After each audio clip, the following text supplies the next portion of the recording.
people who had emigrated to the north. Ironborn first called this home, but since the new ports and roads more people started coming to the north and stayed, from Braavosi, Tiroshi, Pentoshi, Dornish, and even some Valiman now called Wintertown and the north home. Ned saw the new faces as he walked through the town, couldn't help but think how the Norths continue to develop. This was a good thing. Ned made his way to his favorite inn. It was one of the inns that he and his family liked to go frequently when they ever went out of the keep. As Ned sat down at a booth reserved for him and his family, but right now it was just him. Misha Reed, the Braavosi wife of his bannerman's cousin Andres Reed, approached him. "Good afternoon, Lord Stark." "The usual?" Misha asked, holding a plate of dirty dishes. Ned smiled. "Of course, Misha. I'll have one blackened gator and a flagon of ale," Ned said, his favorite food. "We're a little busy, so it'll be about 20 minutes. Misha said, looking at the many folks eating and drinking. "That's fine, Misha.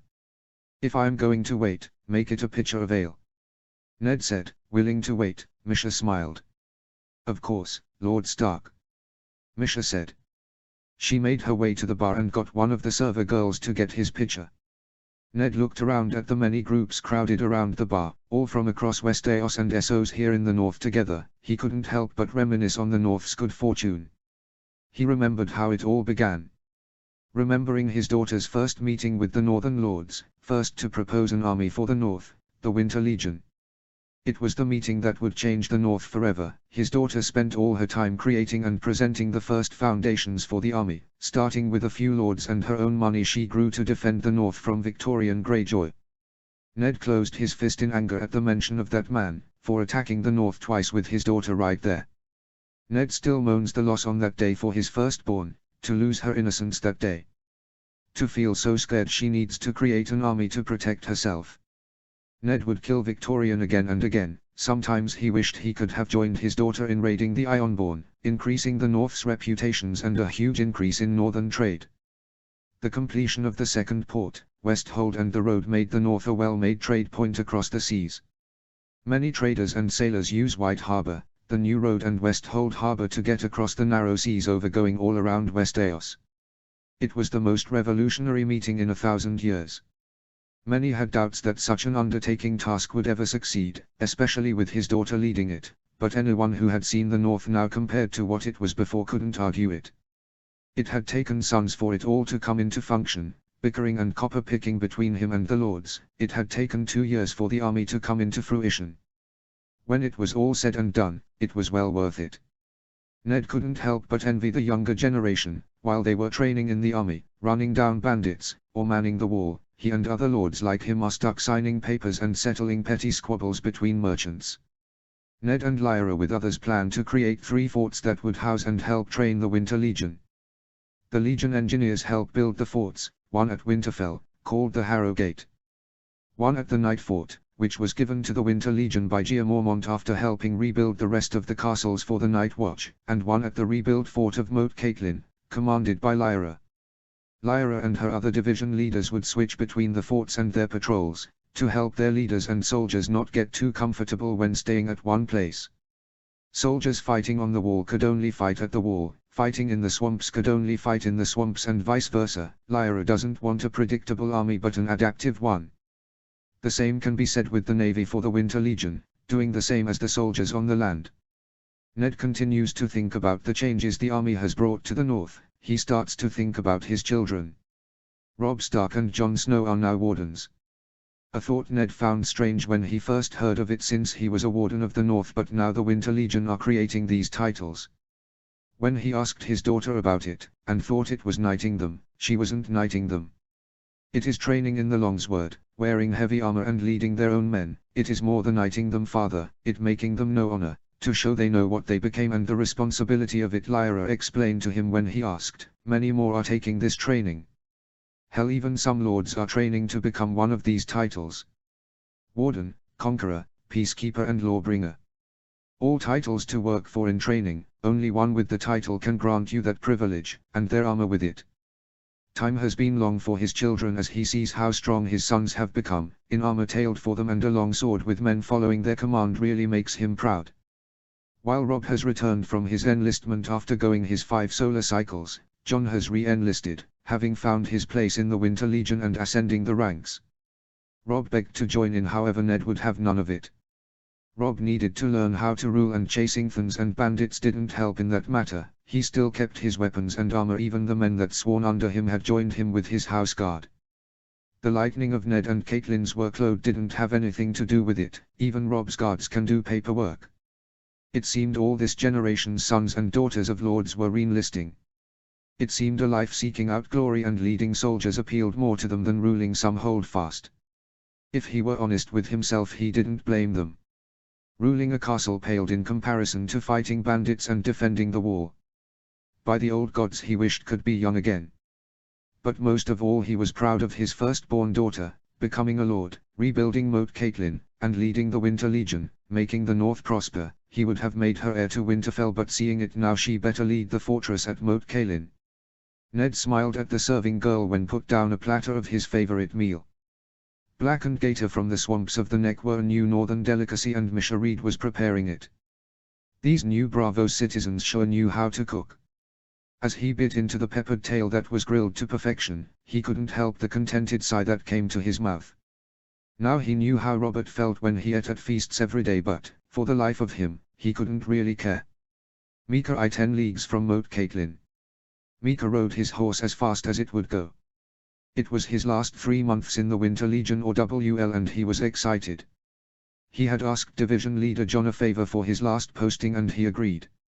So now Mika spent his days riding back and forth between Moat Caitlin and Winterfell.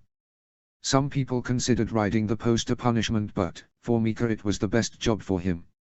Riding the post is a simple but valuable job to the north. Most new recruits didn't see the value in riding, but older recruits and soon-to-be civilians didn't ridicule its importance. Riding the post was a fairly new idea, one made by the Warborn herself. Basically, between the forts and small outposts would be posted a day's hard ride along every major road in the north. These small outposts would contain 3 things: stables, caretakers, and provisions. The idea was that a rider would take letters from Moat Caitlin and the town around it and ride his horse as fast as he could to the first outpost. At the outpost he would get some rest, a meal, and a fresh horse to continue the next outpost. This monotonous journey was a boon to both horse traders and traders in general. The Postal Express, as it was called by the common folk, was almost faster than a raven and infinitely more reliable. Plus, as the Engineer Corps created the northern roads, making horse routes faster. While many thought that the roads were the key to the North's financial boom, Mika knew better. With the adoption of a fast and speedy postal service, merchants could now account for the arrival and departure of merchandise with an accuracy they had never known before. Faster goods meant faster trade, and faster trade meant more money. It was that good that Mika was counting when he finally became a civilian again. He and his father had wanted to expand the family business but didn't really know how to go about it. They could go 2 ways. One way was to simply open up another butcher shop and let Mika run it while his father ran the original. Mika didn't like this idea because the number of butchers around Wintertown had increased. Instead, he did the second option. During his time in the army, he had met many Bravos enlistees. He had met one in particular that he had become good friends with. He showed him some recipes for curing meat. Never hearing about curing meat before, so he decided to learn everything about it. When he tasted his first slice of homemade cured meat, he was hooked. He knew that there would be a huge market in it for the North, and if he played his cards right, for the army. Cured meats were both portable and delicious. Add bread and water, a full meal by itself. It was a meal made for the hunter, the commoner, and the merchant. It was both refined and simple. Mika didn't know much, but he did know it beat the northern smoked jerky any day of the week, but not the northern beers that are becoming popular with everyone. Coming from wildlings of all things, a drink that tastes good and keeps you warm, he heard people down south are buying it. Mika was driven from his thoughts when the 3rd outpost of his journey came into view. God's time flies when you're daydreaming, he thought to himself. As he strolled up the stables, he smiled to himself. He got off his horse and led him to some water. As he thought of his future, one thought came to his mind. Not bad for a butcher's son, Mika said, walking to the smelly stable. He takes this over working under Sarge any day. Line. Arya Stark 2, walking the Wolf Woods. Arya walks through the Wolf Woods as she looks around the area, scanning the forest as she searches for that stag they saw early. Wearing armor for her training as she slowly walks through the woods aiming her bow around the surroundings. Snap. A stick snaps under her foot, making a noise that scares her. Always watch where you step, every noise you make must be silent, Lyra said, coming behind her with her armor and weapons. Also her conqueror Ulrich and peacekeeper Sasha follow behind with a few other guards. Arya signs as she stands up straight, walking forward slowly through the woods with the others following behind her. Although Lyra can tell her sister isn't one to stop as she can see Arya twitching for actions. Why so impatient, Arya? A hunter must stalk his prey in order to kill. No man can chase an animal, Lyra asked her sister. This was training not only for Arya to hunt but on how to be silent in moving. I'm sorry, I just can't help but want to run after doing nothing for so long, Arya said, glaring at her big sister as she let out a chuckle, as did her guards. Not everything is fighting, Arya. As commander of the Winter Legion I have many responsibilities. You wanted to be my ward, Lyra said with a bit of mischief in her voice as Arya groaned before walking forward, staying on her toes and watching her steps this time. Arya has been well behaved after her talk with Lyra. She has been attending all her lessons and kept quiet when any other ladies or September tries to insult her, taking each insult like a hit as she ignored them.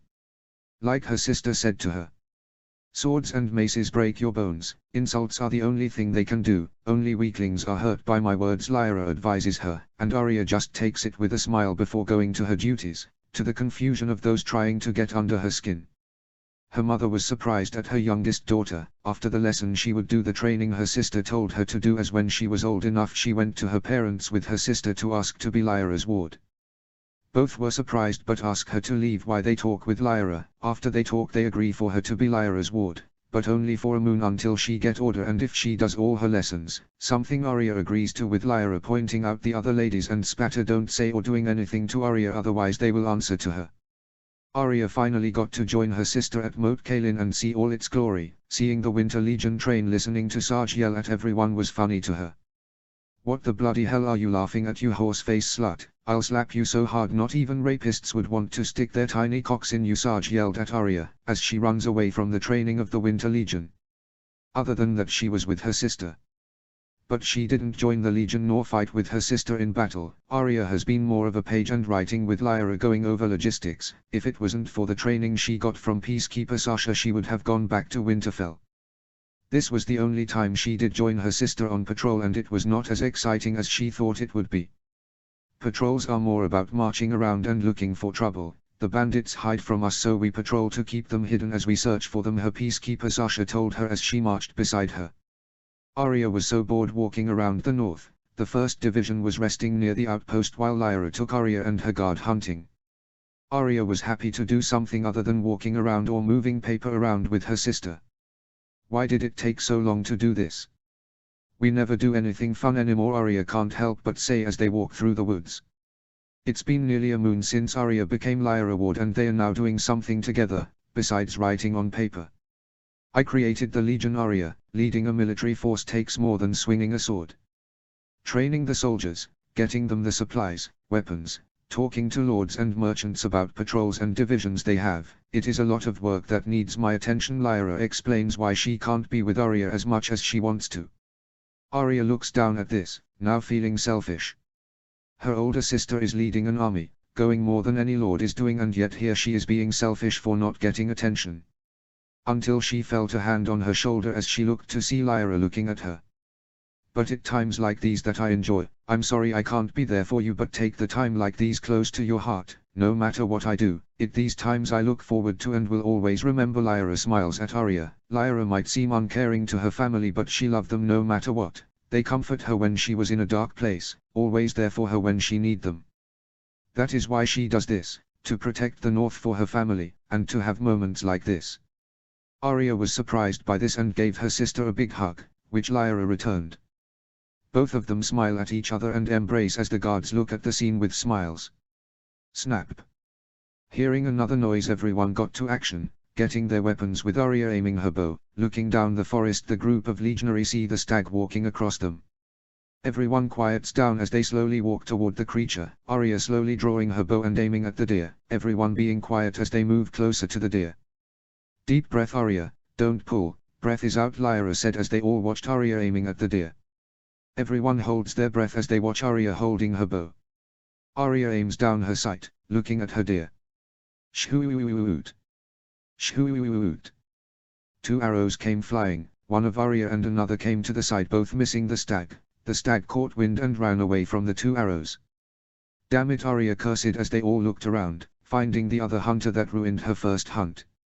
Maybe next time Bran a familiar voice said as they all looked to see Robb Stark in his warden armor with Stark colors, the helm having a Stark direwolves painted on the front, the one holding the bow was Bran also aiming for the deer with a few of Robb's guards behind them. You made me miss Bran called out to Arya in anger, Arya doesn't take that lying down. Miss, you arrow made more noise than me, that stag is mine Arya called out looking for the stag, with Bran chasing her, both trying to get the stag as the others laugh as a few guards follow them with the peacekeeper behind them. Robb laughs as they chase after the deer. Come on, you can get it ha ha ha ha ha Robb laughs as he watches his younger siblings run after the stag chasing each other, he turns to see his older sister have a slight smile on her face. Like before, only to stop as she looks at him. I see you were hunting here too Lyra said as they both started walking in the direction of their siblings. Wanted to show Ban how to hunt, and get out of Winterfell Robb said both walked through the forest. Understandable, still keeping up your training? Lyra asked, training to be a warden was challenging enough, maintaining that training is difficult if you're fighting seriously. While I'm not as good as Jon, I can keep up my skills, my men won't let me grow soft dear sister Robb said with pride to his men, they are always ready to fight him and kick his ass if he doesn't keep his skills up. After Robb became a warden he started leading more men and training them, from the north to beyond the wall his men have been with him since he became one. His men have joined him since he had to become heir to Winterfell, something Robb appreciates as he gives his men the best in terms of housing and food while they protect and help him. That's good, it would be a waste if you got weaker after the training Lyra said, looking for the younger ones. I know I wished I could re-enlist but I'm the oldest son and so to be Lord Stark Robb said with a scowl, something Lyra noticed. What's wrong Robb? Lyra asked him, as Robb looked down. Nothing, it's just, I can't help but envy them Bran, Rickon, Jon even Arya and Sansa. They can make their own choice and what they accomplished is there and theirs alone. Robb looks down as Lyra looks at her brother. But everywhere I go it's either Lord Stark this or future Stark Lord that, the heir to Winterfell. I miss it, Lyra, I miss manning the wall, hunting down bandits, patrolling the north, feeling the true north wind in my face. Hell I miss Sarge Consonant yelling and calling me a little lord's bitch with less balls than this sister Lyra finished as everyone laughed, even Lyra had a slight smile. Yeah, wish I could re-enlist Robb said sadly as they both walk forward looking for their younger siblings. You may not re-enlist but that doesn't mean the fighting is done Lyra said. Robb looked at his sister. The Thans are getting smarter, now using ships to raid out merchants' ships and striking fast. This new raiders are proven they're capable Lyra said gravely. The Than are the most advanced freefolk in the far north, well advanced by freefolk standard anyway. Since the Battle of Long Lake northern freefolk now skirmishes more than anything, raiding is faster and they are now avoiding patrol and any large legionary gathering. Also the Thans now have weapons made of iron and steel. So I can join you again? Robb asks, wanting any excuses to join the Winter Legion. Lyra shakes her head to Robb dismay. No matter what they call you, you're still a warden Robb, the young wolf, and my brother. No matter what they call you, you'll always be Robb Stark to those close to you, never forget that Lyra said, patting Robb's shoulder as he smiles at her. A yell is heard, causing them all to turn and hearing them, everyone runs to the noise, expecting the worst. Lyra, Robb and the rest come to see Arya and Bran surrounding a dead stag. What happened? Lyra asked, seeing the dead stag and her younger siblings with a few men. We were hunting the stag but we found it like this Arya said with Bran nodding as they looked over the dead stag. What could have done this? Robb asked. Lyra shakes his head looking at the dead stag, seeing one of its antlers off. Must be another animal, take it then Lyra said as her conquer nodded as he went to grab the dead stag. What? But it tore up Bran said, as he watched the soldiers start to help grab the stag. It's still a waste of food, Next time you get it before someone else does, Lyra said, as she goes away with the others following her. Don't worry, one of you will get it next time, Rob said, patting Bran's head as he walked off. Peacekeeper gives Arya a nudge as Arya nods, knowing she needs more training. They walk through the woods, walking the way back to the outpost until Bran sees something. Hey, what's that? Bran said, causing everyone to turn and look. Bran wandered over with everyone following. What they found surprised them. In the clearing near a river was the body of a dead direwolf, antlers longed at its throat with pups trying to get milk as everyone gathered around the dead animal. Never seen a wolf this big before, Sasha said, looking at the size of it. It is a direwolf, looks like we found the better hunter, Lyra said, looking at the antler of the stag, remembering going beyond the wall, seeing one a few times. As she reaches for it, one of the pups jumps at her, pulling her arm back. Lyra looks to see one of the pups growling at her. It is more cute than imitating, black as the night and looks like it has a few scars on it. There are no direwolves south of the wall, Rob said in surprise, looking at the pups. No, there's 6, look at them, Arya said, picking one of them, as she wraps her coat around one before giving one to Bran, who wraps his arm around it. Where would they go? Their mother's dead, Bran asked in concern for the pups. They don't belong down here, one on Rob's men said with another nodding. Better a quick death, they won't last without their mother, another said as Ulrich grabs a knife ready to kill the pups, grabbing the pup out of Bran's arm. No, Bran said, not wanting to see the dead pup. Don't kill him, Arya said, grabbing her sword with one hand. Put away your blade, Rob threatens, but it doesn't scare the conqueror. Ulrich growls at him. Please sister, Bran begs her, but she is not looking. The dark pup growls at her as she stares right back, not flinching. Lyra, don't kill them, Arya said, not wanting the pups dead. Both the pup and Warborn stare into each other, both can see the scars in the other. Lyra slowly reaches for it as the pup barks at her, until she grabs it. The pup bites her hand, trying to make Lyra bleed, but Lyra is wearing armor as she only pets the direwolf pup, until it calms down, only nibbling on Lyra's armor finger. Stop, Lyra, Commander, stopping Ulrich from killing the pup as they look at Lyra holding the pup.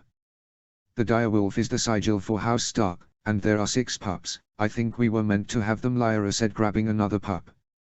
We'll take them in, talk to Lord and Lady Stark, but as long as you take care of them, it would be good, Lyra said. Bran and Arya grin as Ulrich puts his blade away. As the Stark's children picked up pups to take them to Winterfell. What about Jon? Arya said, there are only 6 pups, but no one for Jon. Lyra looked down to see her pup howling. Looking at the howl direction, Lyra looked to see a white pup crawling as Lyra went to pick him up. A rut, I found Jon's, Lyra said, picking up the pup as she carried him with the other pups. Lyra can't help but think if these are signs that something is about to happen. Chapter 9, Lawbringer of White Harbor. Hope you like this one, and sorry to keep you waiting. Lyra Stark 12, White Harbor, 6 moons. Lyra Stark read through the reports on the attacks. She was currently in White Harbor in one of the outposts Lord Wyman Marndale made as a thanks for the new Ironborn ships and sailors that have joined the new fleet, the Arctic Navy. Lord Marndale was gobsmacked when the Winter Legion came to White Harbor with not just with Ironborn ships, but sailors, shipbuilders and other people captured by the Ironborn. Lord Marndale immediately gave these people everything, food, beds and everything they needed while his men reworked the ships and start changing them to northern colors. Lord Marndale made great use of the shipbuilders and sailors from the Ironborn, knowing their skills in sailing and being born in the Iron Islands. Lord Marndale made sure he appreciated their work as he got their help in building the new fleet along with the now changed Ironborn ships. Victorian Greyjoy prized flagship the Iron Victory is now the flagship to the new Winter Legion fleet, changed to the Winter's Triumph, changing the sail to the Winter Legion's sigil. As Lord Marndale sailors manned and trained the Legion on how to sail and man the seas with both experience of Ironborn and training of the Winter Legion. Lyra Stark had the training and structure of the Winter Legion into the Arctic Navy, having different leaders rotate in shifts in sail as they escort ships, patrol the sunset and narrow seas and find pirates. The commander is happy at the improvement the Arctic Navy has for the North economy. Their patrols help encourage more mercenary ships to ports and even having others calling in from Bravos after hearing about the success of the Arctic Navy with pirates. Right now Lyra is looking into the reports the captains have made. Reports on the Thans and other wildlings have now taken to using ships to raid. They learn quickly in raiding even since they fought in the Battle of Long Lake, more skirmishing than anything. Raids in the northern lands haven't been frequent as of late, but they are slowly getting better in the raids when they do. After looking through the reports and other information, she sees that they might be using Skagos as a base to raid the northern ships. Skagos is a large island in the north in the mouth of the Bay of Seals. It is located off the northeastern coast of West Eos, in the Shivering Sea. It is separated from the mainland by the Bay of Seals. Skagos is the largest in a group of several islands, including Skane. While the island is part of the north and technically is subject to House Stark of Winterfell. However, the island has little contact with mainland Westeros and the Seven Kingdoms, and in practice they rule themselves. The name Skagos means stone in the Old Tongue. According to myth, unicorns live on Skagos, although that is unconfirmed, yet. The people of Skagos are descendants of the first men, who refer to themselves as Skagasi, which means stone-born in the Old Tongue, although outsiders refer to them as Skagazans or, derisively, Skags. Many centuries ago they sailed to Skane and depopulated the island, killing all of the men and taking the women back to Skagos as captives. Rumors say that the Skagasi are savage cannibals, who ate the people of Skane. They later fell under the authority of the king in the north, and then the Iron Throne. 1 century ago, the Skagasi rebelled and were defeated in a brief, bloody war that cost the life of the then Lord of Winterfell and hundreds of his men. Nevertheless, some Skagasi do business with the Night's Watch here and there. Lyra is aware of their lack of authority on Skagos, and as far as the north is aware, the Skagasi are no friends of the free folk beyond the wall. History shows both sides raid each other more than once. While Northmen don't accept the people of Skagos, they however take pride in the territory. But Lyra isn't taking that as an excuse. It seems the Skagasi need to be reminded for who they are subject to. Winnie. A noise got Lyra attention. Turning to see a large wolf with fur black as night with scars on her face, the wolf whines for attention. You feel restless, Apollyon. Lyra pets her direwolf, as she licks her hand that was scratching her head. This was Lyra's direwolf Apollyon. It was a surprise to their parents when Lyra, Robb, Arya and Bran brought home 7 direwolf pups. Both their mother and father didn't approve of the direwolves. Her father warned them that an adult direwolf is as large as a small horse, and can rip a man's arm from its socket. Even a juvenile direwolf is quite capable of killing a man by ripping out his throat. But both Lyra and Robb explain where they found the direwolf pups, how their sigil are direwolves, 7 pups, 7 kids. Their father thinks about it before telling them that the pups are responsible. They would train them, feed them, and bury them without any help. Their mother didn't approve of it, but she stopped as soon as she saw both Sansa and little Rickon start playing with the pups. Seeing her children happy made her crave, but she warns them to be careful when training them. Lyra made good use of her direwolf pup. Seeing the pup was the oldest and a female too, she named her Apollyon. She wasn't sure why she named her that when her siblings asked, but it felt right to her and Apollyon, as she always jumps on her for roughhousing and nibbling. Lyra gives a pet to Apollyon as she tries to get her to play with her. Lyra signs before setting up as Apollyon gets back with her tail wagging. "All right, we'll play," Lyra said, pushing the table to make room as she grabs her gauntlets. Apollyon gets excited, jumping around with her tongue out. "Stay," Lyra orders. Apollyon stops as she stands straight. Lyra trains her with lots of discipline.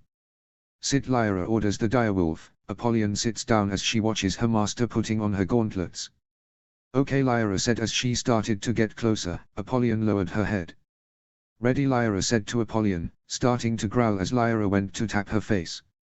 "Attack," Lyra commands. Apollyon starts biting on Lyra's armored hand, trying to bite it off as she jumps on Lyra, growling as the direwolf tries to take Lyra down. "Attack, attack, attack, attack," Lyra commands continuously as she wrestles with her direwolf down. Apollyon growls as she bites harder, turning and spinning as Lyra swings and turns with her direwolf. "Attack, attack, attack," Lyra continues. Apollyon tries her hardest to rip her armor gauntlet off, but Lyra holds firm as she grabs her direwolf by the head as she takes her down the ground. "Stop," Lyra ordered. Apollyon stopped, her jaw still clamped on the gauntlets. Lyra took a second to catch her breath. "Down," Lyra said. Apollyon opens her jaw as she lays on the ground. Lyra gives her pets as Apollyon jumps into her arms. "Good girl, great fighting." Lyra scratches the direwolf as they hug and enjoy each other's company. Lyra looks to see her gauntlets as many bite and dent marks on it. "You're getting stronger, That good, very good, Lyra said. Apollyon licks her face. She smiles as Lyra reaches for some salted meat. When standing up, Apollyon jumps up trying to reach the treat. Stay, stay, Lyra orders her. Apollyon stops with her tongue out, waiting for the treat. Come, Lyra called out, walking back a few steps, with Apollyon following until she reached Lyra's lap for the treat. Here is your reward, Apollyon, Lyra said, giving the meat to the direwolf as she chews and eats the meat as Lyra gives her the attention she carves. Lyra is very happy with Apollyon. She reads her brother direwolves. Greywind and Ghost are making excellent companions to her brother and vital in tracking. Perhaps she should get more animals involved in the Winter Legion. Knock knock. Who is it? Lyra asked. It Theon, Lord Commander Theon said through the door. Lyra raised an eyebrow at that. Last time she saw Theon, he got on with the Arctic Navy. Taking the Ironborn blood makes him born for the seas, while her father wasn't for it cause he was still a hostage. However, Lyra had him posted in one of a ship with Northerners only. So far he is doing well as far as she knows from what the captains are saying. Let him in, Ulrich, Lyra said, as the Conqueror opened the door for Theon, walking in standing straight. Commander, the meeting is about to begin. The lords are starting to gather now, Theon said, reminding her the time as she stands up with Apollyon following behind. Excellent, I'll be on my way, Lyra said, looking at her direwolves. Heel, Lyra orders, as Apollyon follows beside her leader as Lyra pets her while walking out the door. Lyra walks with her guard, direwolf and Theon behind her. Lyra looks closely as her direwolf as she remembers a key mention of one of the free folk mentioned. Wargs. Her old nan used to tell stories about magical people who could live inside stags, birds, and wolves, while such stories are only for the minds of the children. Turns out they're real. The free folk called them wargs or skin changers, people descended from the first man with the ability to enter the minds of animals and perceive the world through their senses and even control their actions. The act of doing this is called warging. The free folk explain some have a connection to the magical children of the forest. Lyra doesn't know much about the wargs, however another interesting ability is how wargs can sense other wargs. When some of the free folk first showed up to Winterfell, they almost immediately went straight to Commander Lyra. The warg in question told her that all her siblings have that potential to be wargs, including her. Lyra asked if this was strange, which to the warg it was. Wargs are rare in free folk and even rarer the further south you go. Free folk are lucky to have one family member to be a warg, but all 5 of the Stark children. The wargs in the Winter Legion wanted to train her and the other Stark children, but Lyra wasn't sure if she wanted to use wargs in the army yet. Lyra believes she should do it with Apollyon, giving her siblings a choice if they want to become a warg. Lady Stark. Theon called out to her as they made it out through the street, people giving her respect, but Lyra wasn't concerned. Speak, Theon, Lyra said, seeing Theon is holding a paper of some kind. Well, Commander, after a few moons of me joining the Arctic Navy, the time spent there has taught me many things, and I wanted to help create a new ship for the Navy, a new type of warship after seeing the Navy, Theon said, as he takes out the paper with a design on it. Ulrich took the paper from him as he looked it over before handing it to her. Lyra looks at the design. What kind of warship is this? Lyra asked, looking it over. It's called a Triumph war galley. Theon said with a proud grin. Most galleys, as you know, have 1 row of oars. If you want to have a faster ship with more oars, then you have to lengthen the ship to accommodate the additional number of oars. But, the Triumph has up to either 2 or 3 rows of oars stacked upon one another instead, which means it doesn't have to be a longer ship than necessary. It's also a lot more weightless that you expect and can sail through shallow waters and be pulled onto a beach. Finally, the front of the ship has a ram covered in metal. A weightless ship, both fast and agile, plus a large ram results in a new lethal weapon for the sea. Theon explains the aspects of his new warship design. While I don't know much about ship design, I can tell this ship shows promise. Did you talk to your captain? Lyra asked, while not knowing much about shipbuilding can see its benefits. Yeah, he said he loves the design and has shown a copy to the other captains. He wanted me to deliver it to you to show you and convince you on it, Theon said. Lyra nods at this. Talk to your captain, Greyjoy, then take it up with the meeting today. With luck we'll get funding and permission to construct this in one of the lakes in the north. Lyra supports Theon, willing to speak out for the design. Lyra walks to the meeting hall in White Harbor as Theon runs to find the captains. He has work to do. Ned Stark 6, White Harbor. Ned Stark smiles as he watches his daughters and youngest sons look around White Harbor in awe. His wife Kat was not far behind them as they walk through the city to the meeting between lords. Ned looks to his children's side as the direwolves follow close to their master's side. Catelyn was holding little Rickon as his direwolf Shaggydoag follows behind her. Arya and Bran look around with their direwolves Nymeria and Summer respectively. Even Sansa came with Jane Poole and her direwolf lady between them as they gossip about whatever young girls talk about these days. As people keep their distance from his children as his guard follows closely behind them, although with the direwolves he starts to see no point in having his guards close. I still don't know why we had to bring those wolves, Catelyn complains, holding a happy Rickon as he wants to walk, but his mother doesn't want to lose him in the crowd. Ned himself, remembering his oldest children bringing home 7 direwolf pups, seeing dangerous animals despite being pups in his home was a sight.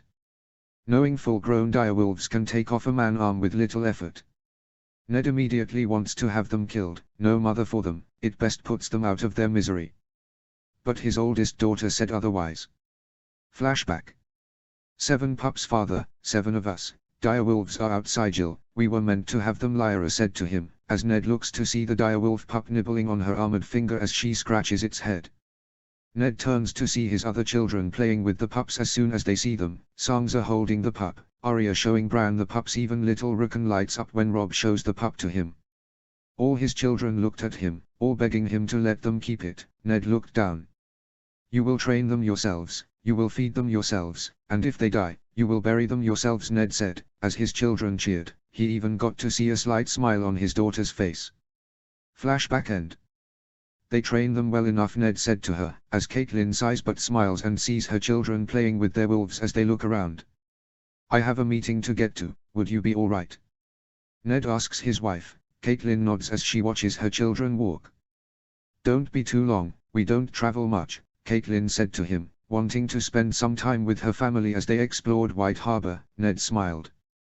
We won't leave till the next sun. Lord Marndale has offered us a place to eat and sleep for the night, with a few other lords and ladies, Ned said. After the meeting, Lord Marndale offers the lords and ladies to a feast. His wife smiles at that but looks sad.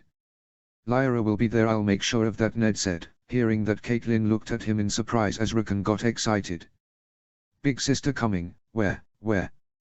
Rickon asked, looking around for his big sister. Ned chuckles as he ruffles his hair.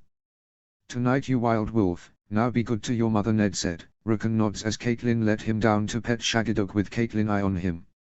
I'll be back later, Ned said, kissing his wife as he leave her with her children, guards and direwolves as he went to the meeting. Walking through the city, Ned really sees how much has changed since the Winter Legion built the roads. He can see Lord Marndale has expanded the city to fit more people than before.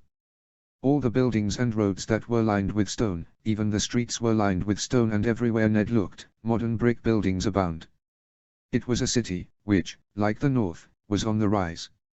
Ned smiles in pride as how far the North has come, looking to around small folk that made up White Harbor, seeing the Pentoshi, Dornish, and even a Dothraki now live in the city, seeing 4 out of every 10 small folk he saw had skin darker than anything the North ever possessed. Even their clothing was vast and rich.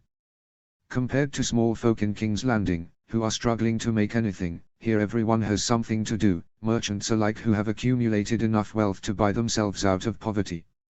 Something Ned didn't notice until recently, as his daughter pointed out, small folk that leave the Winter Legion now are contributing to the North with her knowledge and making both themselves and the North prosper. This way, Lord Stark, a guard at the door, said. Ned nods as he walks into Newcastle, seat of House Marndale. Line. Ned Stark took his seat at the head of a large table. The table was filled with every noble house in the North, and behind those seated at the tables, with some of the heirs behind their lords. Ned watches as he sees his daughter seated on the other side of the table with the banner of the Winter Legion, with her own conqueror and lawbringer beside her. Ned bangs on the table, getting the lord's attention. All right everyone, let's begin. I want to have all our northern business done as soon as possible, Ned said. Everyone quiets down and let their lord begin. Ned looks at the notes of request for the North. First order of business today is the army. Lord Commander Stark requests the raising of taxes by 5% in order to increase the Winter Legion's levies by 500 more soldiers. this increases our effective tax rate to 13%. Ned said, looking at the new tax of his daughter. His entire lords start grumbling. No one liked paying more taxes. It was Lord Bolton that spoke up first. 5% seems like a big sum. Doesn't the Northern Army have enough men? Lord Bolton asks the commander of the Winter Legion, Lyra the Lord of Moat Cailin.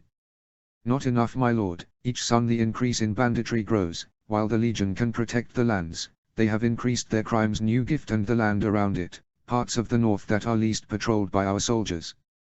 They have started raiding caravans going towards Winterfell and the towns surrounding it. They are aware we don't have enough soldiers to pursue them as they get bolder with each attack.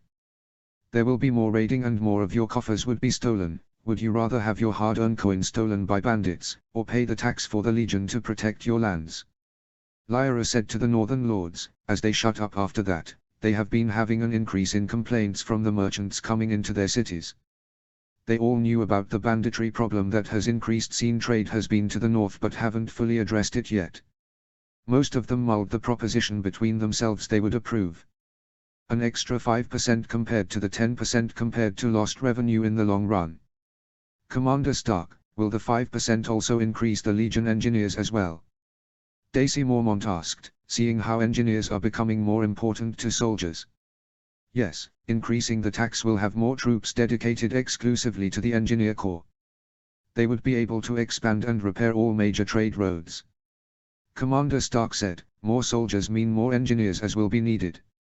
Ned looked around and smirked as his eldest daughter, her influence had more Northern Lords coming to agree to the policies. She has been the main supplier to their newfound wealth after all.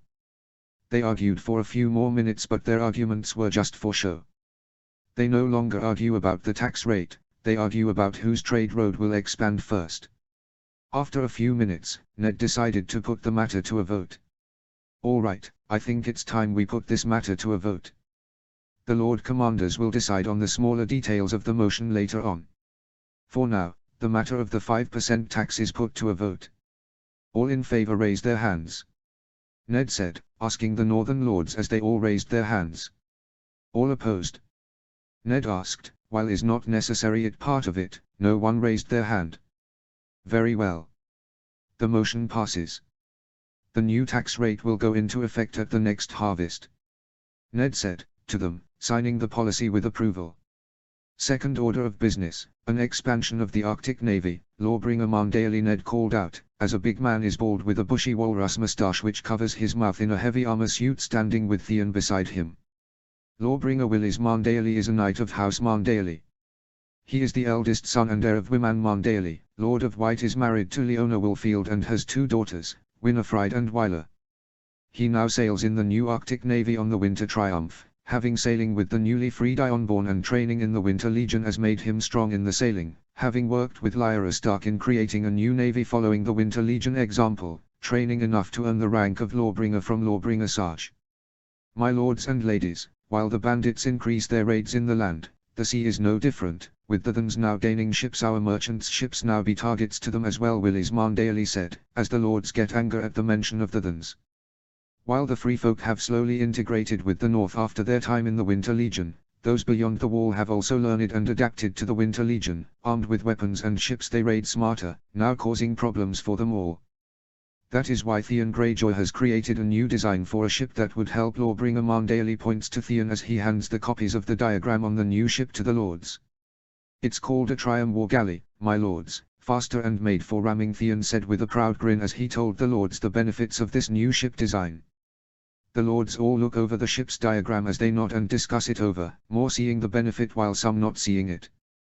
With your approval and funding, we can get started on this right away, Lawbringer Mandaily said, as Ned Starks get their attention. To a vote, the Navy will go to the detail of the new ship. All in favor of the new ship, raise your hand, Ned said. Quite a many lords raised their hands. Those opposed, Ned asked. A few other lords raised their hands. The ayes have it. The amount of timber and metal will be used for this ship. Ned stamps the policy as he hands it to the Lawbringer. For nods as Theon grins. The last order of business, the invasion of Skagos, Ned said, as everyone looked at the Lyra Stark.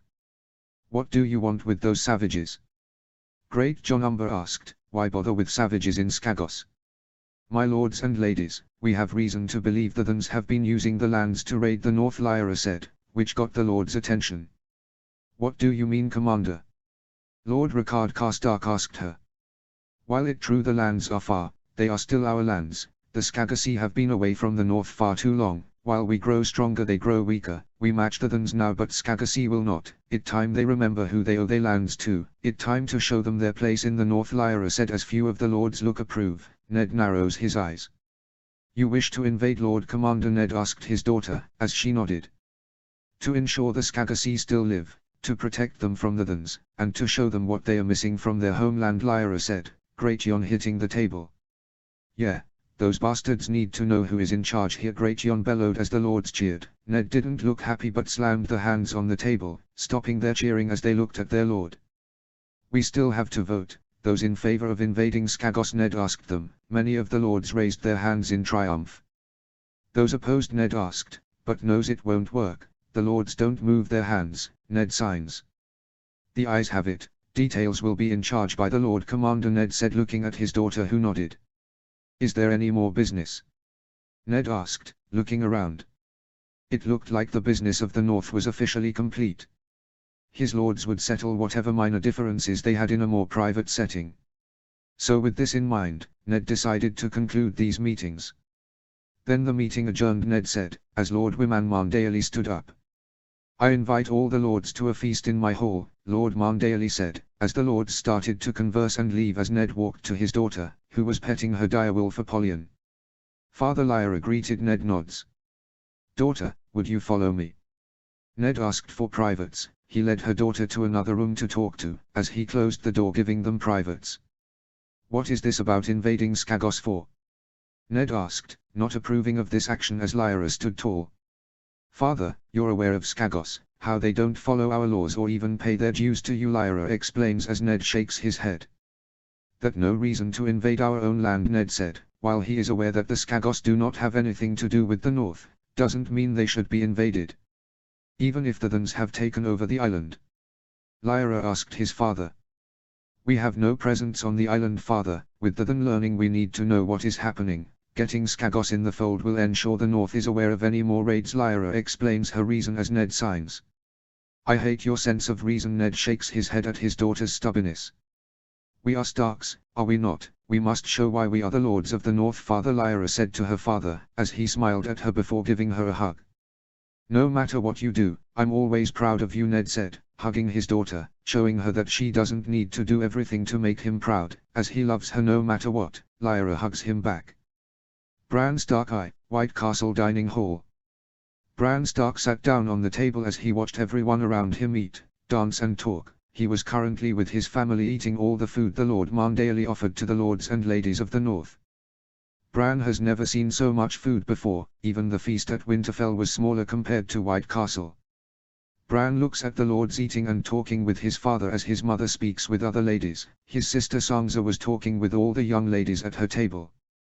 Bran looks to see his big sister Lyra talking to a lawbringer with Theon and Arya by her side. He quickly makes his way to her. The ship should help with transport, but we need to train the soldiers for sea travel, lawbringer Willis said, as his sister nodded. We'll retake the Winter Legion, have few sail ships in case the worst happens, Lyra said with Theon and Willis nodding. Always good to have soldiers who know how to sail. We have to talk with Sarge about that, don't we? Theon winces at the mention of Sarge as Arya's smile turns into a frown. Is Sarge that bad? Bran asked, having heard from his brother about the trainer of the Winter Legion. As soon as he mentioned that, Theon, Willis and even Arya looked scared. Sarge is a veteran in many wars, little brother, from the Nine Penny Kings to the Greyjoy Rebellion. He knows how an army trains, Lyra said to him. Without Sarge, training the Winter Legion would be difficult without his yelling and discipline.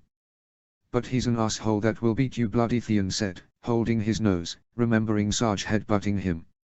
The training from him was hell, Willis said, remembering having to training under Sarge and how hard it was to prove to him he worthy of the Lawbringer title. He scares me, Bran. Arya herself fears Sarge. He yells at her every time he sees her. He made you strong, Willis. No one can match your strength. Sarge made you worthy of the title, Lawbringer. Lyra praised Willis as blushed at the compliment, something Bran wants, to be praised by his big sister. What a Lawbringer? Bran asked, hearing the title and wanting to know more. Lyra smiles looking at Bran. Where order has broken down, where cruelty and lawlessness rule, lawbringers are justice.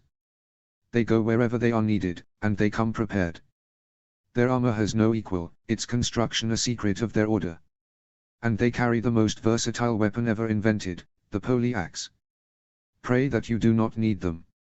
And when they arrive, pray that you have done no wrong. Lyra said to Bran as he looked in awe at them. Can you hold the law in these lands, Bran? Lawbringer enforce the laws and dispense punishment and retribution without mercy? Lyra asked her young brother as he nodded. Yes, I'll be the greatest lawbringer in the north, Bran swore, holding his arms in salute as Lyra smiles and Theon and Willis laugh. Yeah, little lord, but you need to grow big and strong to be a lawbringer, Theon said to him. He is the right young one, you must eat your fill to become big and strong like me, Willis said, hitting his armor to show his size. Being fat didn't hold him back. You have to be smart as well, Bran, so learn from the maester. Understanding Lyra orders as Bran nods before eating his food, determined to eat to grow big, strong and smart. Don't eat all of it or you'll grow fat. Arya snickers as Bran glares at her. I won't grow fat, Bran growls, but Willis chuckles. You should grow fat, young man, then you can turn fat into muscle. Willis flexes his arm to show his muscles to the young ones. Yeah lads, muscle is just fat, cat down, Theon said as he drinks the beer with his others as Lyra smiles. Eat you fill, brother, you will make a fine lawbringer. Lyra pats her brother's head as he smiles at her. Bran will become a lawbringer, protect the north, punish criminals and make his family proud, especially his big sister. Ned Stark 7, at the head table. Ned Stark is drinking beer with Lord Marndale and Lord Umber. While I hate the wildlings, I love the beer, Great Jon Umber said while drinking the beer, as did Wyman Marndale. You don't know how popular this is in the south, even heard Randy Tarly himself is drinking this stuff, Wyman Marndale said while drinking the beer as well. Randy Tarly knows never to drink wine but now drinks beer and other drinks from the north. The saying that beer is a man's drink, a drink that can keep you warm and get you drunk, quickly became popular around Westeros and even Essos. It's amazing what people can do if you give people an opportunity, Ned said, holding his cup out. To the north, Ned toasted. To the north, the lords said, cheering and drinking the beer, as a messenger went to Ned Stark. My lord, a raven from King's Landing, the messenger said. Ned nods, grabbing the letter to read it. Ned reads the letter and looks down, getting another drink as he drowns it down. What did it say, Ned? Great Jon asked, seeing Ned look down as he drank. Jon Arryn died, fever took him, Ned said, drowning another drink. Oh my, I'm so sorry, Ned, Great Jon said, with Marndale giving him a drink as well. Thank you, Ned said to them, appreciating their support. The king rides for Winterfell, with the queen and the rest of the royal party, Ned said to them. If he comes this far north, there's only one thing he's after, Great Jon said, thinking about it, aware of the reason their king would come to the north. He meant to make you his hand, Ned, Wyman Marndale said, looking at Ned to surprise. Great Jon gave Ned his drink. You're gonna need this more than I do. Great Jon offered his drink as Ned drank his drink. I need to talk to my wife about this, Ned said, going to his wife. Good luck, Ned, Great Jon said to him, with Marndale nodding as well. Ned knows he is gonna need all the luck he can get. Chapter 10, Raider of Skagos. Cross Snow 2, half a moon on the Winter's Triumph, sailing to Skagos. Cross Snow, the lawbringer walks through the flagship of the Arctic Navy, the Winter's Triumph, once the flagship of Victorian Greyjoy, but now is reshaped and formed to the Winter Legion, much like his Amour, infamous among sailors and pirates. After all, what sailor would wear heavy armor while sailing? If you fall off your ship you would drown, which is what made Victorian infamous among the Greyjoys. Now that armor is reforged to fit Lyra Stark, her armor inspiring both awe and fear in both Northern and Ironborn, showing how she killed Victorian and took both his ship and armor in conquest with the Iron Price. Right now the Winter's Triumph is leading with 4 long ships full of Winter Legion soldiers, 550 infantry, 400 cavalry and 200 archers. Leading them are 5 wardens, 3 peacekeepers, 4 counters and 2 lawbringers as they invade Skagos. Now normally the North would have sent diplomats and emissary. The North did that with the Winter Legion providing a lawbringer and peacekeeper with their men as an escort, but the local Skagos attacked the emissary with the Winter Legion fighting back and escorting the emissary back home to report the attack and the fail to communicate, which encouraged the North to send the Winter Legion. Cross looks over at the sailors as they tighten the ropes to angle the sail to hit the wind as he makes the way to the deck of the ship to see Lyra Stark with her direwolf Apollyon.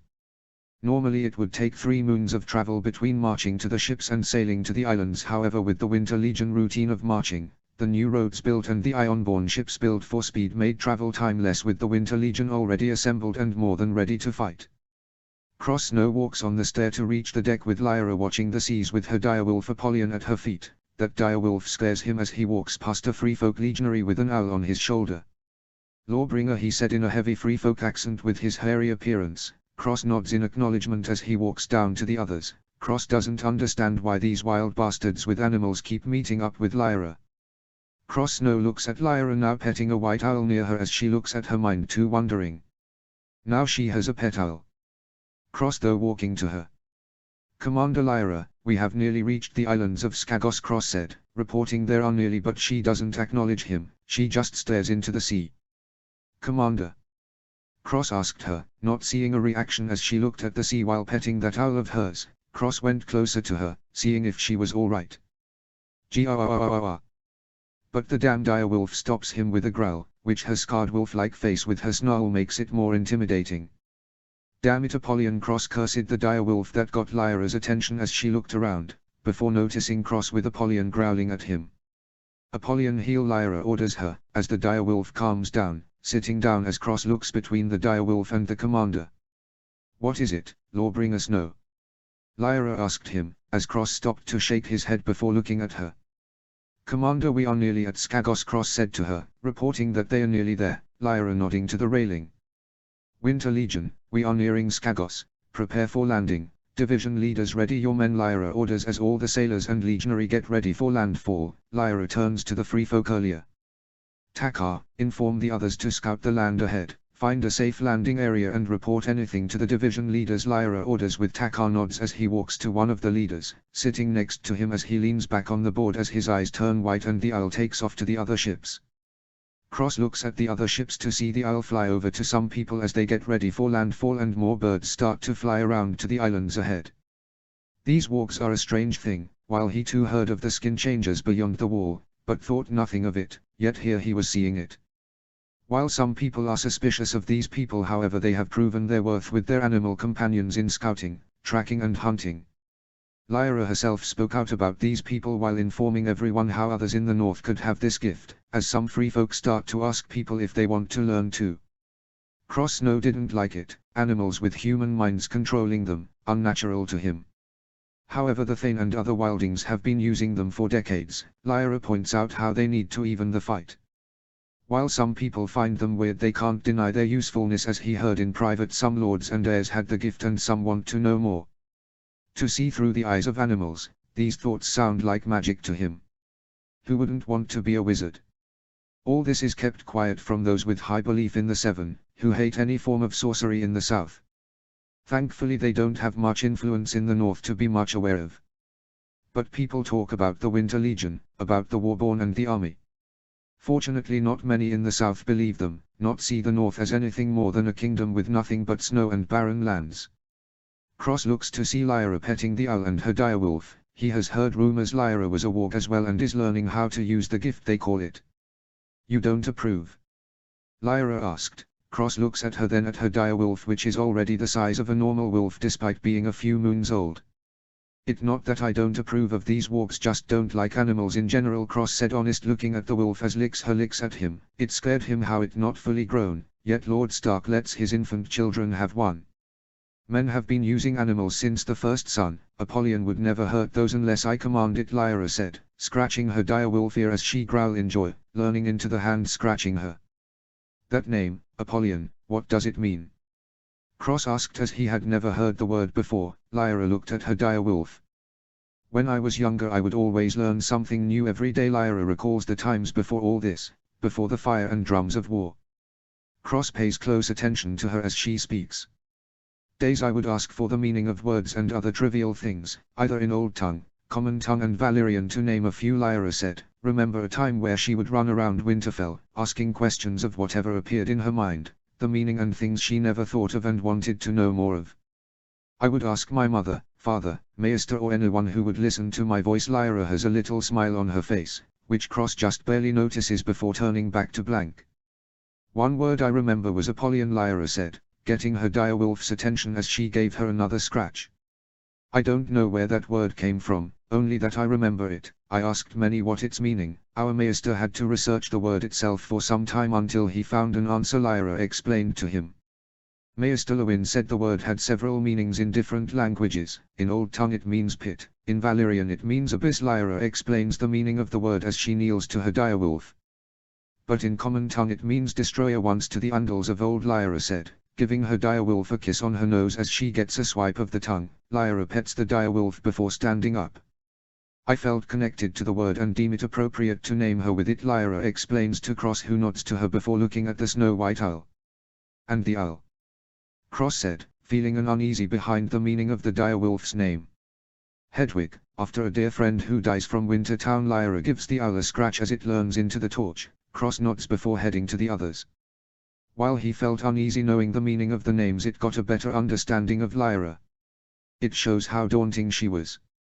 Lyra Stark 13, arriving on Skagos shores. Lyra looked around the area of Skagos as the Winter Legion made it to landfall and set up camp to begin the invasion, thanks to the wargs finding a safe place to land and scouted the area surrounding the place. As the troops get ready to march, Lyra makes her way to Lawbringer Willis Mondaly. Lawbringer Mondaly, ensure the ships are protected until our return, Lyra orders with Willis nodding. Of course, Commander Lawbringer Mondaly said as he got his men to make a camp while Lyra walked to one of the legionaries holding her horse. Lyra climbs on the horse as Apollyon comes to her side. Luckily the horse was trained to not see the direwolf as a threat. Lyra had to be trained not to attack any animals when she was hungry. Lyra rides the horse to the front of the Winter Legion getting ready to march. Legionary, centuries ago the North conquered Skagos, 3 times Skagos rebel, and 3 times the North put them down and forgot them, and again they rebel against the North. Lyra calls out, getting the Winter Legion ready for battle. Today is the last time they rebel, today we show them why you don't fuck with the North, Lyra shouts, getting every more than ready to fight. We are Legion, forged in fire, bathed in blood, encased in iron, hilt in hand, unsheathed and wield. Flay your flesh with sharpened steel. Lyra chanted out as everyone cheered, with her direwolf howling, ready to fight. Let's move out, Lyra shouted as everyone follows beside her horse as the division leaders lead the legion through the land. They travel through the rough land of the island with free folk and peacekeepers leading as they have scouted the area. It's going to be fun fighting with you, Warborn, a voice called beside her as Lyra looks to see Takar beside her direwolf, petting her as he has her owl Hedwig on his shoulder. Be careful where you leave your owl, Warwolf, losing your companion would hurt you in more ways than one, Takar explains as Lyra holds her hand to let the owl fly on her shoulder. Takar was the free folk warg that told her about her family being wargs. Since then he was training her how to warg in animals. Lyra can warg in Apollyon no problem, see through her eyes, feel her teeth tear into fresh meat, even control her. It was an experience for Lyra, one she is trying out. Now Takar shows her how to warg a flying animal. This is much harder, seeing through a bird's eye view. I'll keep that in mind, Lyra said, watching forward as her soldiers make it through the land. When will siblings start training? Takar asked. He wanted to train all of Stark's children when he found out, 5 wargs in one family. After this, I will tell them, and then let them decide, Lyra said, not wanting to force her siblings to become wargs, unless they choose it. That's a waste, you're the leader, they are wargs. They need to be trained, Takar said. Wargs are rare in the north, rarer the further down south. 5 in one family is impossible, he keeps trying to tell Lyra. It's their choice, Takar, respect it, Lyra commanded, as Takar only growled in frustration. Siblings will train, they look up to you, listen to you, Takar said, as Lyra signs before seeing something happening ahead. Attack! One man shouted as the Winter Legion got ready with their weapons, as something started to charge at them. Giaaaa. A large goat-like animal, with a long single horn on its head charges into the legions. They point their weapons and spears at it. The beast charges through a few hundred soldiers as they get away from the rampaging beast. A peacekeeper Sasha brings out her blades, as she jumps forward to the beast's side, stabbing into the stomach as the beast whines in pain, jumping up as more weapons stab into the beast until it stops moving. Lying dead on the ground with 2 legs cut off, its guts out and its head nearly cut off with tongue and eyes out. The Winter Legion gather around the beast as Lyra and others go forward to see the now dead beast. "What in the seven hell is that?" Cross Snow said, looking at the dead animal. "So unicorns are real," Lyra said, seeing the one-horned animal before her. Her direwolf smelling fresh meat went for a bite, eating the dead beast. Lyra feels pity for Sansa when she finds out the truth about the unicorn. "Unicorn? That thing," Sasha said. "This wasn't a majestic horned horse, no, rather an ugly one-horned goat that was very aggressive to people. Warn everyone about this, there are aggressive animals in the area, pass it on and move out," Lyra orders as she gets her horse moving as Apollyon took one more chuck out of the unicorn before heading to Lyra while licking the meat and blood around her mouth. As word passes down the ranks about the threats of the animal line. So far the unicorn was only a small hindrance compared to the people of the Stane clan of Driftwood Hall, one of the three noble houses on Skagos. They jeered empty threats to the Winter Legion for being on their land, but it meant nothing to the Winter Legion numbers and weapons against them. Not to say they didn't try, wargs and peacekeepers spotted them trying to ambush them, but they didn't have the armor or experience the Winter Legion had, with time spent gathering information on Skagos, even talking to brothers of the Night's Watch stationed there as some Skagosy join the Night Watch. The Stane clan tries to launch volley of arrows against the Winter Legion, but it did nothing against the armor and shields as the Winter Legion closed in for the kill as Skagosy hardly had armor or the professional training to match them. In the end, they had managed to turn around and defeat them, though they had made sure to keep most of them alive. "You have no right here, invaders," the leader of the Stane clan Roban called out. He was on his knees with the other captured members of the clan. He called out to Lyra looking at them. "You have no moral here, head of the Stane clan. You attack northern men, carrying the banner of both the Stark and the Winter Legion. This is an attack on the North and the Stark," Lyra said to him. The men tried to say more but were knocked out by another soldier. "Take him with the others, we still have Clan Magna and Clan Crowell next. They won't be easy," Lyra warns as she pets the direwolf as they continue the march to the next clan while a few Winter Legion take the prisoners to the ships or keep them in check. Afterwards things had progressed easily if one considered putting down several Skagosy easily, as they continued to march. "That was easy," Cross Snow said. He didn't think they captured the first house here and it was the first day of the invasion. They were not prepared to face the might of the Winter Legion, something that needs to be fixed, Lyra said as their remaining legion gathered to march on. "Well, if there's anything like this, I will be back home with little delay," Sasha said, going into the land with a few others as they begin to scout. "The first rule of warfare, never underestimate your opponent," Lyra warns. While it is true the Skagosy don't have the iron or weapon to match the Legion doesn't mean they shouldn't take it easy. One of her ancestors was killed here. Lyra notices more destroyed buildings as they make their way to the next clans, seeming they have been fighting themselves for a time. They march through the island until their peacekeepers and wargs animals start to return to them. Peacekeeper Sasha returns to Lyra's side to report. "Commander, 2,000 men and women standing before us beyond the cliffs. Some have those ugly unicorn mounts but no true cavalry to be seen," Sasha reports with others going the same way. "Not many Skagosy can ride unicorns, compared to riding horses."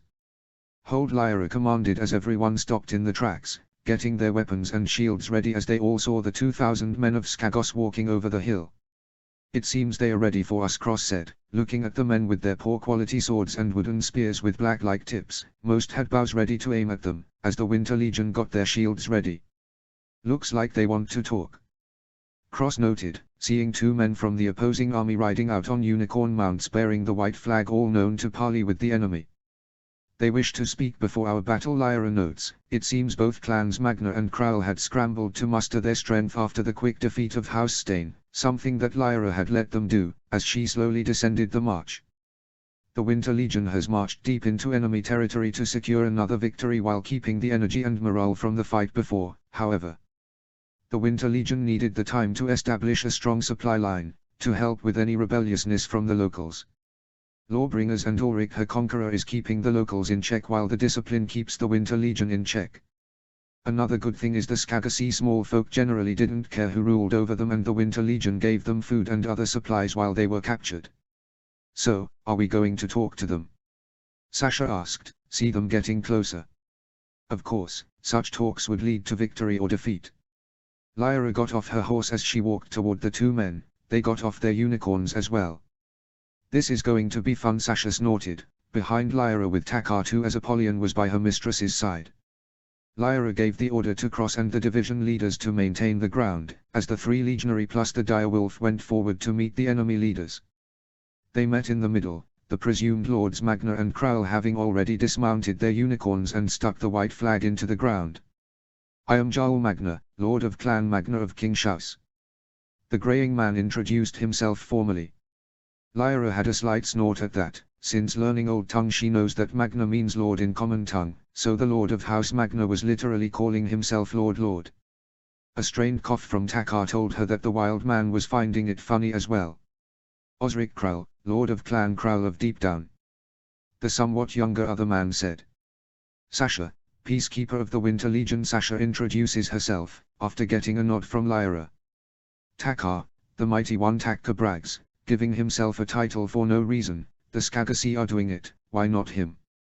Lyra Stark, Lord of the Winter Legion of Moat Cailin. Lyra introduces as they look at her in shock.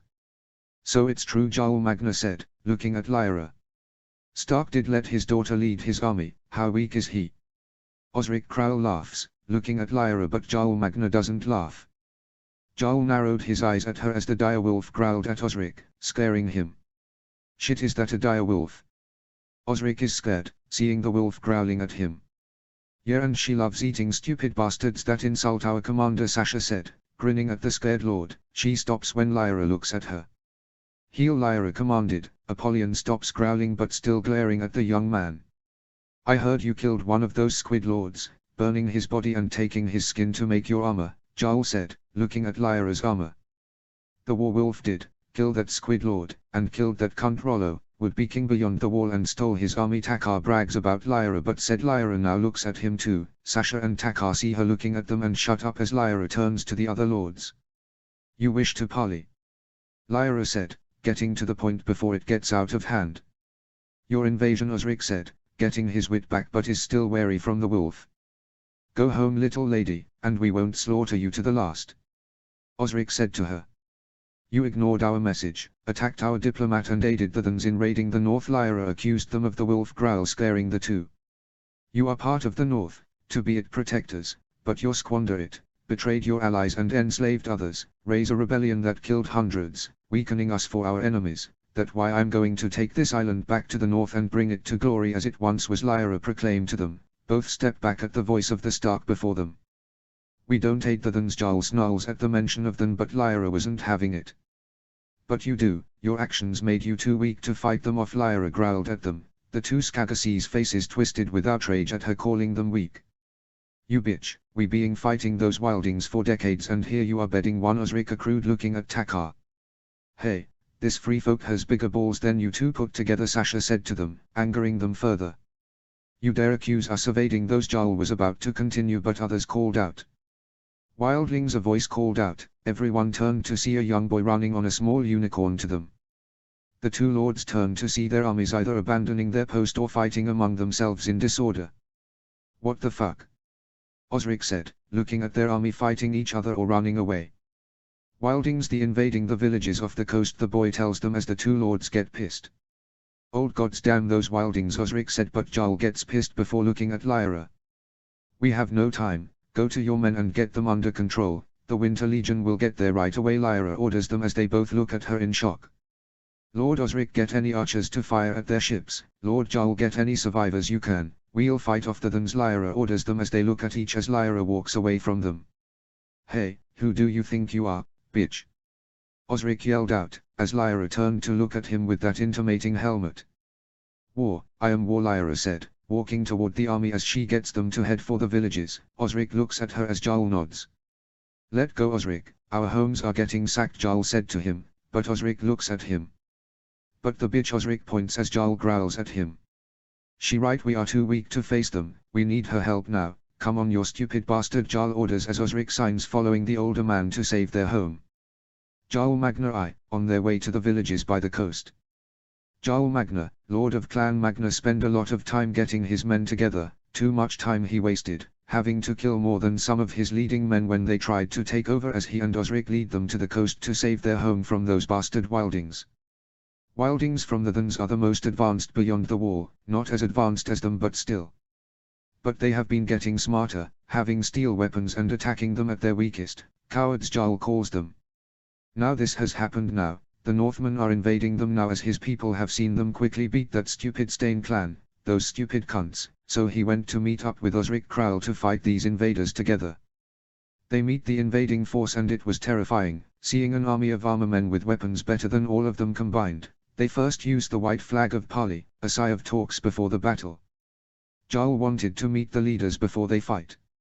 It scared him seeing a dire wolf near a dark armor knight with another knight and a wilderling. He fought them for years, and he can tell those bastards apart. Then there she was, Lyra Stark, the Warwolf, Warborn, Krakenburner, Iron Maiden, commander of the Winter Legion, Lord of Moat Cailin. He has heard about her, the firstborn daughter of Lord Stark, survivor of an attack on a village she was in. From there she grows, starts an army, and kills the same invading Squid Lord, before invading his home in revenge. He learns how she led an army against the Wildings. Seeing her then, Jarl sees all those rumors did her no justice, her amour, her weapon and that dire wolf. Jarl can see it all and unlike that dumbass Osric he knows a powerful warrior when he sees one. Seeing her lead her army with no hesitation and order, all while he struggles to control his with this idiot that won't shut the fuck up. That bitch has no right to tell me what to do, Osric complains, which gets on Jarl's nerve. Would you shut the fuck up already, Jarl said, can't deal with this unicorn shit. You're willing to listen to that bitch? Osric looks at him. By the old gods, Jarl knows Osric was a stupid but not this stupid. That bitch leads an army much bigger than all of the clan combined and is fighting better than your fucking clan. Jarl snarls. Osric gets pissed. What you say, you fucking whore? Osric growls as Jarl just snarls before turning away. I say your clan is full of fucking pigs and you're the biggest one of them all. Jarl snarls as Osric growls.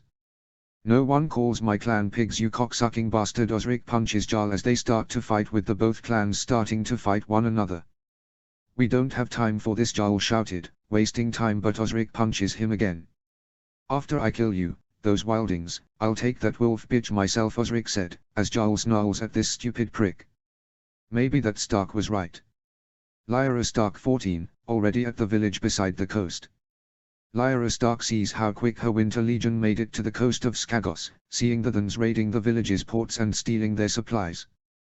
The Thuns had armor made of a mix of toughened leather and furs over chainmail, adorned with small iron plates and distinct war paint, with weapons of different axes, shields, spears and swords. Protect the villages and kill the Thuns, Lyra calls out with her sword, as her men all charging into to fray. The Thun notice the Winter Legion charging. Legion 1 then called out. The Thun noticed them as another shouts. Take the loot, warriors, hold them back, one raider shouted, holding a two-handed Dane axe pointing at the legions. The Thun quickly grabbed the loot as the bigger and stronger Thuns charged at the Winter Legion. Winter Legions clash with the Thun, soldiers fight with free folk, swords clash with shields. The Winter Legion cavalry charge through the ranks, but they meet with arrows and spear. Men and women kill each other as the bodies of both Skagos, Thuns and legionary fall that day. Peacekeeper Sasha ran through the village, quickly using her two short swords to cut and stab each Thuns as she ran behind the Thuns fighting the Winter Legion, doing behind their backs and stabbing each of them. Sasha goes for another execution, as one of the Thuns turns to see her. Sasha tries to stab at him with one blade, but he catches it with one hand, cutting his hand as he grits his teeth but still alive. Sasha tries to stab him with the other blade, but this time he caught her wrist. Sasha struggles to get out of his grips as the Thun smiles, catching her. But Sasha let go of the short sword, stabbing his hand, dropping the short blade on the Thun holding her wrist as she catches it with her other hand, slicing his chest open and stabbing him in the head, though his skull driving him into the ground, then quickly taking the short swords out of his corpse. Ah! Hearing a roar of a beast, Sasha looks to see a very angry Thun, with twin axes chopping down legions left and right as Sasha charges at him. The Berserker turns to see the Peacekeeper running at him. He pulls his axe out of the legion he kills as he swings his axe at her. Sasha avoids the swing and goes for the stab, but the Berserker using the axe's handle at the top to knock it to the side as he grabs the top of his axe's blade to punch the Peacekeeper's chest. Sasha was knocked back as she coughed from the pain. The amour stopped the blade from piercing her, but the force it hit her fully. The Berserker smells blood as he continues to swing at the Peacekeeper. Sasha avoids each blade to her best. She tries to block on the axe, but the Berserker axe hits straight though, knocking her short sword away and hitting her arm. Sasha drops her short sword as she walks back, avoiding another swing as she tries to fight with one short blade. Wardens crossing swords with the Thans, swing their swords and kill the running one, but the stronger Thans are fighting back, blocking the Warden's swords and knocking them back. The Winter Legion cavalry made quick work on the Thans, house riding though the running Thans and running them though. Takar is leading the Winter Legion's wargs, control birds and other animals to attack and distract the running Thans. Archers shooting arrows at each of the Thans, as archers try to help the villagers caught in the fighting, grabbing the victims and getting them out of the battle or protecting them, as the Winter Legion pushes back the Thans. Cross Snow Lawbringer is swinging his halberd, killing many Thans in his way. Stop them, you shitheads! Cross orders the men as they run to stop the Thans carrying crates and barrels away from the place. The Legion gets their swords and shield ready as the Thans move back, some drop the crates and get their weapons while others continue to run. The Legion ran at them, ready to strike them down. Boom! What the fuck? Cross said, getting back from the explosion. Boom! Boom! Boom!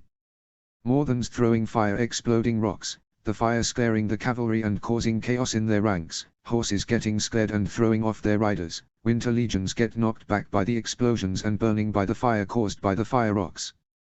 The Thans start to fight back as they keep grabbing the loot and taking it back to their ships. One warden tries to stop the chaos, trying to help the cavalry but was struck in the back by an axe, turning to see a two-axe wielding berserker swinging. Blocking the axe with his sword, he hit the berserker with the hilt, getting him off his back as the berserker shakes his head. Before charging into him, the warden swings his sword, aiming to cut the berserker's head, but the berserker ducks under the swing and slashing the warden's chest. The warden coughs blood, the axe hitting his chest as he drops his sword. The berserker pulls the axe off the stumbling warden. Said warden look up to see the berserker pulling out one of those fire rocks. Seeing the destructions those fire rocks did, the warden started running away.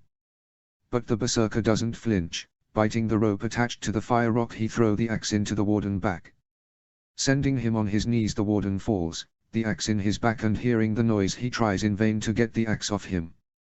Boom!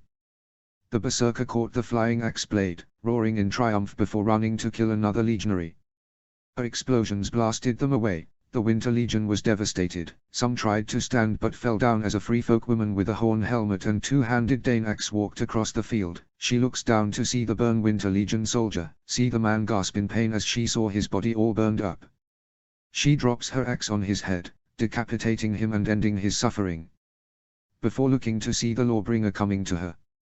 Get the loot and run, this raider ordered with a heavy voice. The Than quickly picked up what they could and ran off as Cross got ready to fight with his halberd. How did you do that? Cross demanded. No way a Than could make something like that. Wouldn't you like to know, the raider said, getting her axe ready as both of them charged at each other, swinging the weapons at each other. Klalash. The weapons clashed at each other, the sound of metal is heard though the area. Cross tries to push through but the raider holds her own and walks back, making the Lawbringer fall forward a little as he catches himself, but the raider swung her axe at him, hitting helmet as he knocks to his side. Cross is distorted as the raider swung her axe at him, hitting him in the chest and armor as he tries to block her strikes with his halberd. He blocks one attack and swings his axe down, but the raider jumps back, avoiding the axe. You are strong, you should join us, raider offers, as Cross looks at her. No thanks, I'm good. Cross sets back as he gets his footing. Pity, raider said, getting her axe ready to kill him. She turned her head to see a familiar figure attacking her. Raider swings her axe, hitting the sword of Lyra Stark, who pushes raider away from Cross as Lyra points her sword at her. Help Sasha and help the men, Lyra orders, pointing aside as Cross turns to see other Than heading to Sasha fight with a raging berserker. More berserkers fighting other wardens and peacekeepers and conqueror. Be careful, this one is different, Cross warns Lyra as he makes his way to Sasha and the men, as Lyra turns to face the Than. Both stare at each other in silence as the battle rages around them. Warborn, the raider said. Raider, Lyra said, as both got the weapons ready. They swung the weapons, they clashed with each other. I must thank you, Warborn, raider said, locking in close as Lyra raised a brow under her helmet, breaking the deadlock. For what, raider, Lyra asked her, as raider walks around her.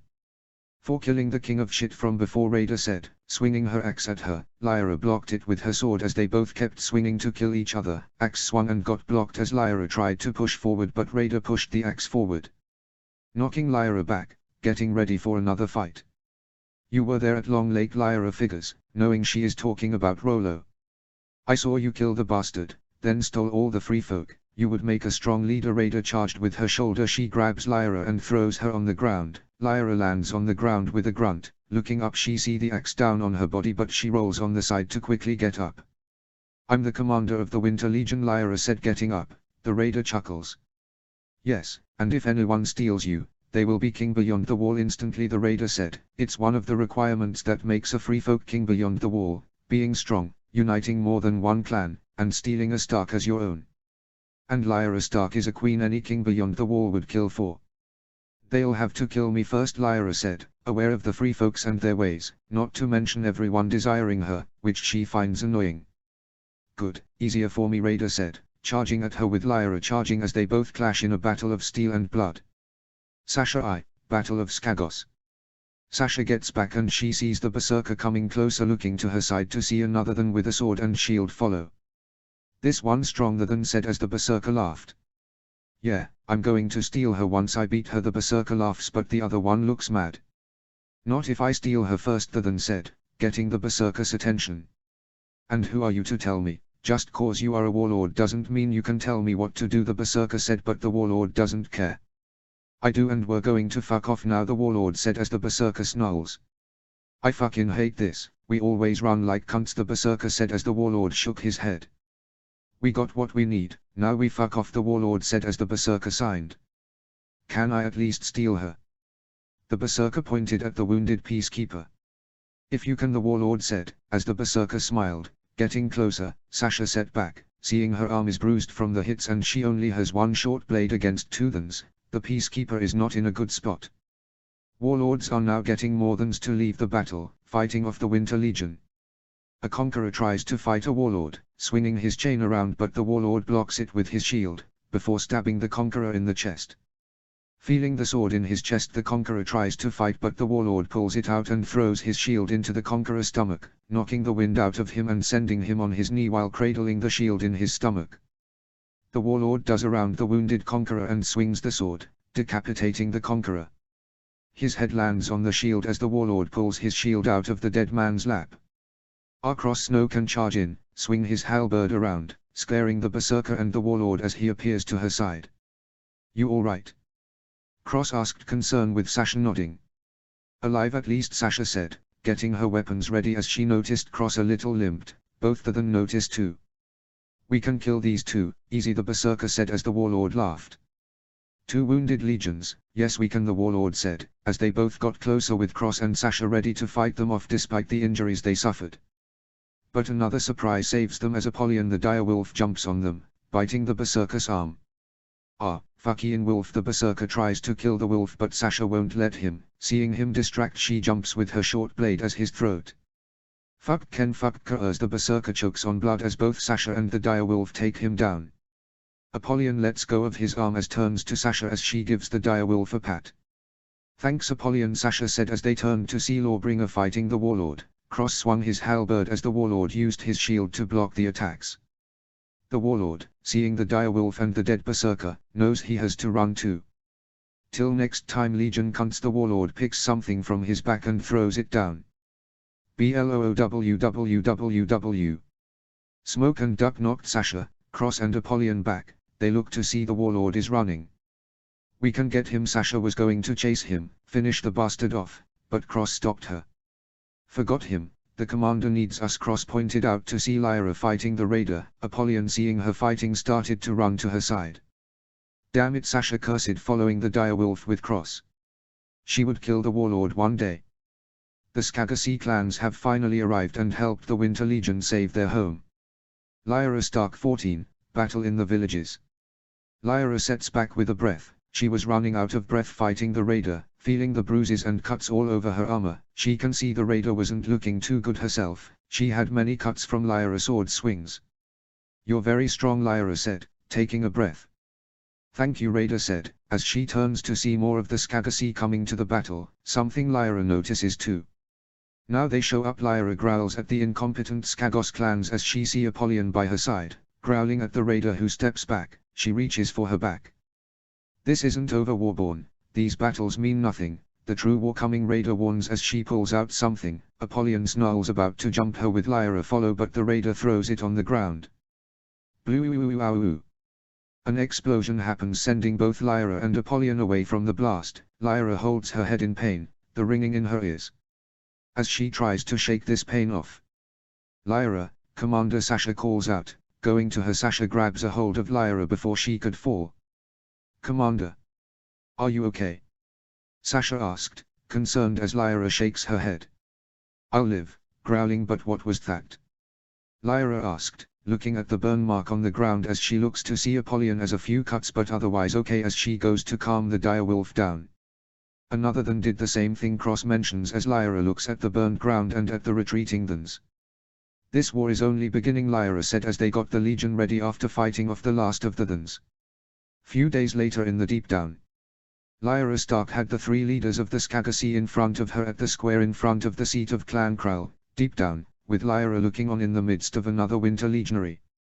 We tried to sue for peace, but you spat on it, so it has come to this to enforce our will, Lyra said to them. Osric Krall spit out. We serve no woman, bitch, Osric Krall spiked. Ulrich the Conqueror wasted no time in backhanding him with such force the man almost fell over. And that is treason. Lyra to them, looking at them. This fool doesn't speak for us, Stark. You're right and have proven your might against the Wildings. I will swear to you now. Jarl Magna bowed his head. After seeing the Winter Legion united and fighting the Wildings, Jarl Magna knows his people need to join the North again. Roban, the Lord of the Stain clan, nodded, bowing his head as well. But Osric Krall wasn't having it. Then you two have no balls to follow a woman, Osric Krall said, grabbing his sword getting ready to fight. If you didn't start that fight, we would have protected our homes, yet our invaders have more sense than you dumb shit. Jarl snarls at the Lord. Osric was going to kill him but was stopped by Lyra laughing. A rat among wolves it seems, Lyra said, grabbing her sword as well. You have stayed so closed up in this island that you have forgotten what true warriors are like. You never seen a Mormont slam her hammer on an Ironborn raid, or even protect your own home from wildlings. I had to save your land for you, Lyra chuckles as she walks forward. And you have no idea of the true warriors of the North because you have never been amongst them in battle, Lyra said, as Osric looks pissed. You bitch. Osric charges at her with his sword, thinking her weak from fighting the Wildings. He runs straight at her, ready to kill her. But Lyra was ready for it, knocking Osric's sword aside as she stabbed her armored hand with sharp fingertips under his neck. Blue. Stabbing though his neck, Osric struggles through the pain as Lyra begins to move forward to see Osric look of horror on his face, as blood dripped from his neck on her armor. Lyra moves him around as he tries to move, but Lyra didn't let him turn around. With her hand still in his neck, she leans over and throws the Lord of Krall over her shoulder using his own weight, as was sent over her back and flipped on his back. Lyra lets out a breath as she throws a full-grown man before looking at the remaining Skagos watching her in awe and shock. You will follow the Winter Legion's emissaries and follow the law of the North. You will accept the presence of any men appointed by the Lords of North to access the state of affairs in Skagos and pay the taxes deemed appropriate. In return, the Winter Legion will invest in Skagos in the form of training, outpost and any other products you believe you have a need of. The Winter Legion will take control of the abandoned island of Skane and build a military and merchant port there. In return, this port will be opened to trade with Skagos at a token tax. Lyra orders them, proving to Skagos her might and what she would do to those that go against her as the remaining clan leaders of Skagos bow to her. Line. Lyra looks at the crates that the Winter Legion recovers for the Than. They were going to give it back to the Skagos clans, but what they found surprised them. We don't want that, Jarl said, looking at the barrel the Than tries to steal. Beside food, weapons, this is something that wasn't truly valued. Then what's in it? Sasha asked. Ulrich opened the crate and spilled it on the ground. Black like glasses scattered across the ground. Glass. Than being stealing glass shards, Cross said, as Lyra picked one of the glass-like daggers up. That is dragon glass, many being found around the island. We sell dragon glass blades and arrowheads to sailors, Jarl explains, looking at them. Is it valuable? Cross asked, looking at them, but Jarl shakes his head. Not much. While dragon glass is sharper than steel, but also more brittle, it does not make good swords, too weak, but smaller daggers are more sturdy but not much, Jarl explains as Lyra looks at the dragon glass dagger. Looking at Ulrich, he holds out his armor arm. Lyra swiped the dagger on Ulrich's arm, the dagger shattering on his arm. I recall dragon glass is another word for obsidian, a form of volcanic glass. Lyra recalls looking at the shattered glass against Ulrich's arm, not very strong against armor men. Why other than stealing it? Steel's better anyway, Sasha asked, seeing that the then were stealing obsidian over steel. I don't know, maybe it has something to do with that fire magic, Lyra tries to figure out as the others look uneasy. If the then are using this to make more of those fire things, Cross said, leaving that out of the air as everyone starts to understand. We're fucked, Sasha summed up the problems. Lyra looks at the obsidian. Gather what you can, Lyra said as Cross nods as they start to prepare for. Lyra turns to see Apollyon coming to her with a bone in her mouth. What's you got there, Apollyon? Lyra asked, as Apollyon gave her the bone. Looking at it, Lyra saw the top half of a dragon's head. Is that a dragon's bone? Sasha asks, seeing the skull of a dragon. Everyone in Westeros knows what dragons look like. Lyra hands the bone to Sasha as Lyra looks at her direwolf. You have dragons here? Sasha asks Jarl, but he shakes his head. Never seen a dragon in my life, Jarl said, looking at the bone. Lyra gets on her knees and holds onto the sword. Closing her eyes, she lets out a breath. Opening them, her eyes gasped into white, and Apollyon went running. Through the eyes of her direwolf Apollyon she follows the path from before, smelling a new scent of something she never smelled before. Having been walked with Apollyon before, got used to the new senses for the direwolf. Running through the terrain, Apollyon got into a cave around a cliff. Walking through on her forepaws, she got the sight of wonder. Lyra opens her eyes, standing up as she notices the others looking at her. Follow me, Lyra said, running though the same path as her direwolf, finding the cave around the cliff. Never been here before, Jarl said, following behind the Winter Legion as Lyra walked through to a sight to behold. A dragon skeleton intake, with many dragon bones in different shapes and sizes of many more dragon's parts. The huge dragon skeleton looks to be sleeping in a bone graveyard. Lyra looks to see Apollyon playing with a few fossil eggs, many broken eggs around the bone graveyard as well. By the gods, Sasha looked in awe at the graveyard. A fucking dragon, Cross said. Small folks only heard of the Targaryen and their dragons. To see the bones of one, let alone this many, is a miracle. Ulrich grabs some of the dragon bone, looking at it. What kind of beast is this? Jarl said in awe, looking at the bones of all the dead dragons. A dragon flew into the north, eating other dragons and eggs, Lyra figures, seeing the bones and eggs have bite marks in it. A cannibal dragon. Cross said, as Lyra started to remember the Dance of Dragons. Wait, dragon-eating dragon, could this dragon be from the Dance of Dragons? Lyra asked, remembering the story of the Targaryen civil war, the Dance of Dragons. Yeah, the only time dragons attacked other dragons, Sasha recalls, remembering her history as well. Which dragon would this be?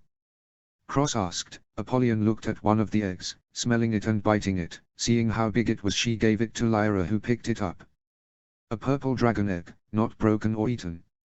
Skagos is going to change forever, Jarl, Lyra told him, holding the dragon egg as Jarl looks on in awe at the once mighty beast that gave the most infamous rumor on Skagos. Cannibal, the Wild Dragon.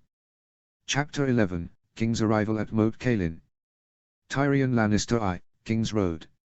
Other North, the largest and oldest of the 7 kingdoms, Tyrion muttered under his breath. In front of him the royal caravan was moving forward, making sure that the wheelhouses kept to the King's Road. The surrounding landscape of swamps around them made everyone feel uneasy. Tyrion didn't blame them. Days of mothers telling their children bedtime stories of all the failed invasions on the north and the death of countless armies on the swamps of the Neck. It was said that there are places in the swamps where the bottom of the lakes remains a color of pure white because of the piles and piles of bones of Andal's invaders that met their end on those waters. Suddenly a group of riders came from the north of the King's Road carrying 2 banners, one in full armor, the other in less armor. The less armored one carries a banner with a black lizard lion on a grey-green field, the banner of House Reed. The armor one carried a banner with orange and black, a sword splitting the middle of a helmet, half showing the helmet and half showing a human skull. The banner of the Winter Legion. Tyrion too has heard of the Winter Legion. The banner itself was interesting, showing a skull with weapons and armor. how the Winter Legion was created by the firstborn daughter of Stark, after surviving an Ironborn raid. Now she leads an army, raiding the Iron Islands in vengeances, using their own ways against them. That brought a laugh to everyone who heard it, Ironborn complaining about being raided. The Winter Legion claimed their ships, golds and thralls, getting more sailors and other people to the north. Slowly the north began to increase in prosperity, rumors of new roads, exotic goods passing through the north and castles being fully restored in moons instead of suns. Tyrion looks as the two men got off their horse, the one in less armor looks young, maybe under 20 name days, but the other one he couldn't tell much. Both men walked forward and went to one knee in front of the king on his horse. "Welcome your grace, I am Warden Ramiel, this is Harwin Reed, our men-at-arms order us to escort you to Moat Cailin," the Warden Ramiel said. Harwin Reed nodded as well, both still kneeling. "Rise," Robert commanded both northerners to rise as they stood straight before the king. "I accept the escort," Warden Robert said, looking at the warden with an interested look. "Ah yes, the ranks in the Winter Legion." Tyrion thought about it, hearing how the soldiers of the legions gain specially made armor after many suns of training. Tyrion first believes it's the Northern's own form of knighthood, he even heard of a woman getting the position. Titles like Warden, Peacekeeper, Conqueror and Lawbringer sound impressive, anyone would want to be called that. However, Tyrion wants to see the difference between knights and these Winter Legions. "I thought Ned Stark was the Warden," Jaime said, riding his horse next to Tyrion.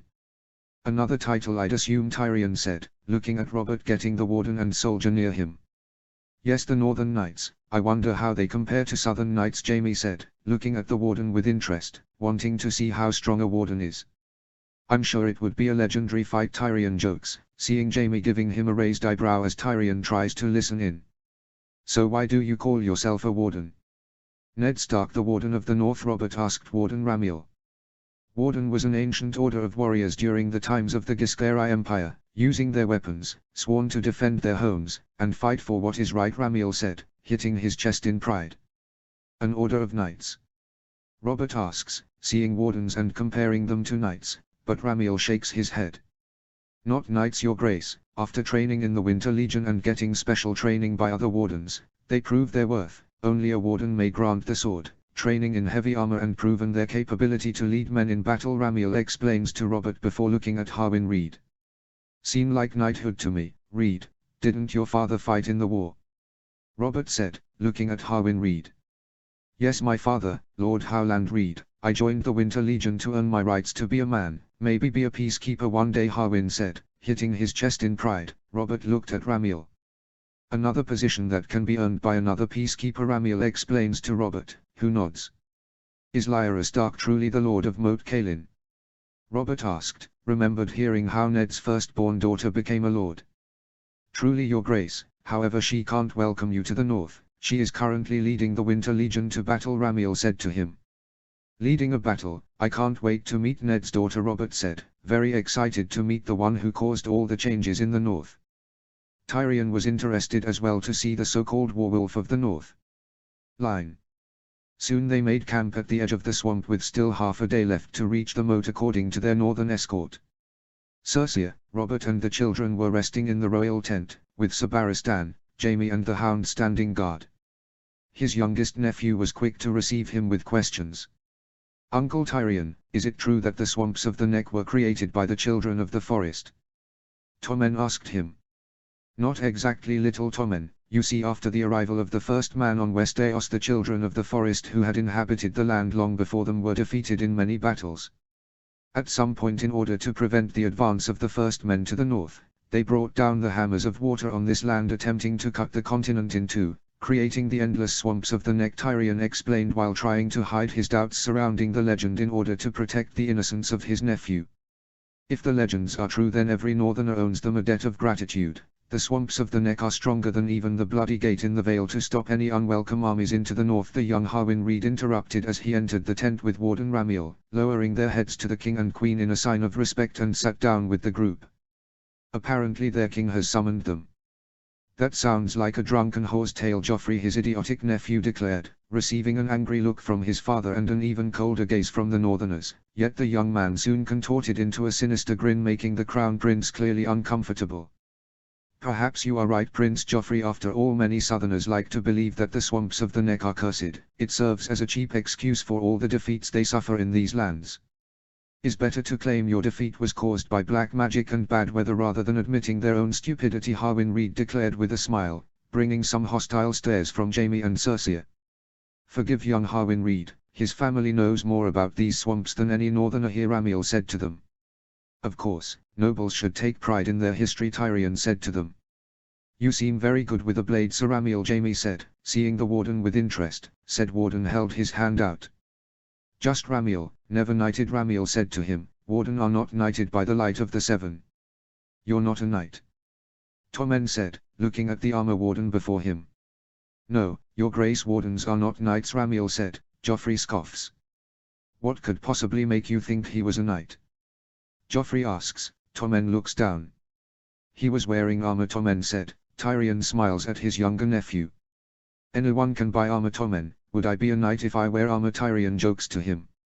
I could show you a few sword tricks, Tyrion the witty. I'd call you Jaime, jokes as well, getting a smile from Tommen. Jaime turns to Ramiel. You seem to be good with a sword if you became a warden. No, Jaime said, looking at the warden's sword. Having spent my sons learning the long sword and leading men, I proved my worth in fighting the Thans, Ramiel said, his deeds to want to earn his rank, Tyrion thought. Then you wouldn't mind a spar? Jaime asked, grabbing his hilt. To prove my mettle with the Kingslayer, a worthy challenge, Ramiel said, looking at Jaime, but holding his hand out. But not today, we are still in the open and must head to the moat in time, Ramiel said, postponing the fight, as Jaime sheathes his sword. To the moat it is, Jaime nods, accepting the spar at a later date. Excuse me, do you know Lyanna Stark? Myrcella Baratheon asked them, wanting to know about the werewolf. I had the pleasure to see her might in the battle, Ramiel said. Is it true she caught a kraken, cooked it and ate it, now carries it head as a trophy? Myrcella asked. Tyrion smiles at the other rumors of Lyanna Stark, more outlandish than anything. You shouldn't believe in rumors, Myrcella, Cersei said. Tyrion can see she was also interested but sees a glint in her eyes. He wonders why. Why no, your grace, she didn't catch a kraken, but she was the one that executed Victorian Greyjoy, taking his ship and armor in conquest, Harwin Reed said, having heard the story and passing it along. Both young children on his grace look in awe, but Joffrey scoffs. A woman killing a man, that's nothing but drunken house dung, Joffrey said, not believing in any of it, getting glares by the two Winter Legionaries. Oh, but she didn't kill him, your grace, she burned him, Ramiel said, getting a scared look from Joffrey. Burned him really, Jaime said, the hound looking uncomfortable. In vengeance, the Greyjoy burn Wintertown while she was in it. That day changes her forever, the day the Lyanna Stark was truly born, during a time of war. That's why she created the Winter Legion. She will do anything to protect the North, no matter what, Ramiel said gravely. The burning of Wintertown and Stark's firstborn changed the North that day. The royal family looked on in awe and surprised at the story of Lyanna Stark, the warborn. Line. The next day at midday, they reached the ancient fortress that guarded the entrance to the north. Tyrion had heard much about Moat Cailin, how it was a mighty fortress that defended the north against the worst of the Andals' invasion. How it fell to decay and stagnation due to lack of care. Tyrion looks at the castle now before the royal party. The castle looked just as impenetrable as an old maid's cunt, with its walls reaching up to 60 meters tall, solid towers equipped with anti-siege weapons and a main gate that could resisted 1,000 battering rams, without so much as a dent. Tyrion can only imagine any army fighting though the swamp-like land, struggling to make it though, and after all the effort to go though they find themselves against an impenetrable fortress. What a sight to behold, Tyrion said, looking at the fortress. Robert Baratheon I, Moat Cailin. Robert Baratheon, King of the Seven Kingdoms, Titles walks around the grounds in the newly built fortress in awe. The ancient keep was quite a sight, with 4 huge towers and a strong curtain walls in between them. The Maester already showed them their quarters and everything, but Robert wants to see the so-called Winter Legion. Robert is aware that Lyanna Stark is away from the fort and currently the Maesters and the Master-at-Arms are in charge. His wife called it an insult to a king, but Robert doesn't care. Ned's daughter is out there taking names and fighting for her home. Robert envies his best friend.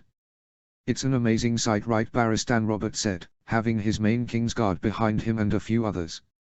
However, Barristan Selmy walked the grounds of the fort with anxiety. The ancient keep was an impressive sight, no doubt. The manpower and resources the Northern Kingdom must have access to in order to build such a fortification was troubling. "It rather frightening, your grace," Barristan said, looking a little scared of the North rebuild the moat in 10 suns or less. "Frightening? Come on, Barristan, this is amazing. Ned can do this to the North, what can he do to King's Landing?" Robert scoffed at him, seeing Ned would be perfect as his hand. "This wasn't Lord Stark's doing," Barristan mutters to himself. Robert turns to hear a familiar shouting. They walked down to the battlements into the training ground outside the keep. They saw a large, very armored winter legionary holding a halberd, leading a bunch of young troops back to their barracks. Robert and the King's Guard saw the troops in surprise, seeing all the troops look little more than 4 and 10 of age, maybe older or younger. Another is see both man and woman in the troops. They looked young and untested in the King's eyes, but, beneath their sweaty and worn-down exteriors, Robert saw a look of determination that he rarely saw in the South. They all walked with heavily kitted bags strapped to their backs, spear and shield in their left hand with a short sword on their sides. Robert looked at the column. He heard armor voice echo through the area. Robert believes he is a lawbringer. "What shit-face corner whorehouse is this? Get your sorry ass in formation or I'll cut your asses off," the lawbringer shouted. "Sir, yes sir," the column of troops shouted.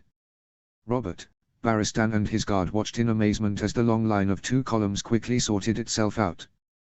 Within 1 minute they had transformed themselves from a ragtag column wearing full armor and kits into a military formation consisting of 5 columns and 20 rows. "Division leaders, sound off," the lawbringer shouted. "Division 9. Attention," the division leader said. All the winter legionary goes into a stiff standing position with their spears at their side pointing straight up into the sky, their shields straight. "Listen up. You came to us as failures and degenerates. After training for 3 moons and sacrificing it all, you are all still failures and degenerates. Fuck every single one of you," lawbringer shouted. Everyone doesn't react to the insult. "In next 3 moons you're going to man the wall, a decision you'll regret for the rest of your lives. That 10 leagues walk in heavy gear will be the easiest fucking thing you do. You cockcakes are going to love this, a chance to show how fucking gay you are. I want to see you shit-face grumps and stupid bastards to fly out there. If this doesn't look like Renly Baratheon's flower party performed by the gayest cast of performers in Bravos, so help me by all the gods I will personally murder each and every single one of you," lawbringer shouted to them as he walked forward in front of them all. "So enjoy your last meal and be content with sucking your own dick, cause tomorrow your anal holes are mine," lawbringer shouted, looking at the division leader and giving his orders. "Division leaders, march these shit piles to the barracks to hide their sex items and then march them to eat. After that, they are dismissed. Now get the fuck out of my sight," lawbringer ordered. "Sir, yes sir." The division leader started giving some orders and the men and women began to form 2 columns once more.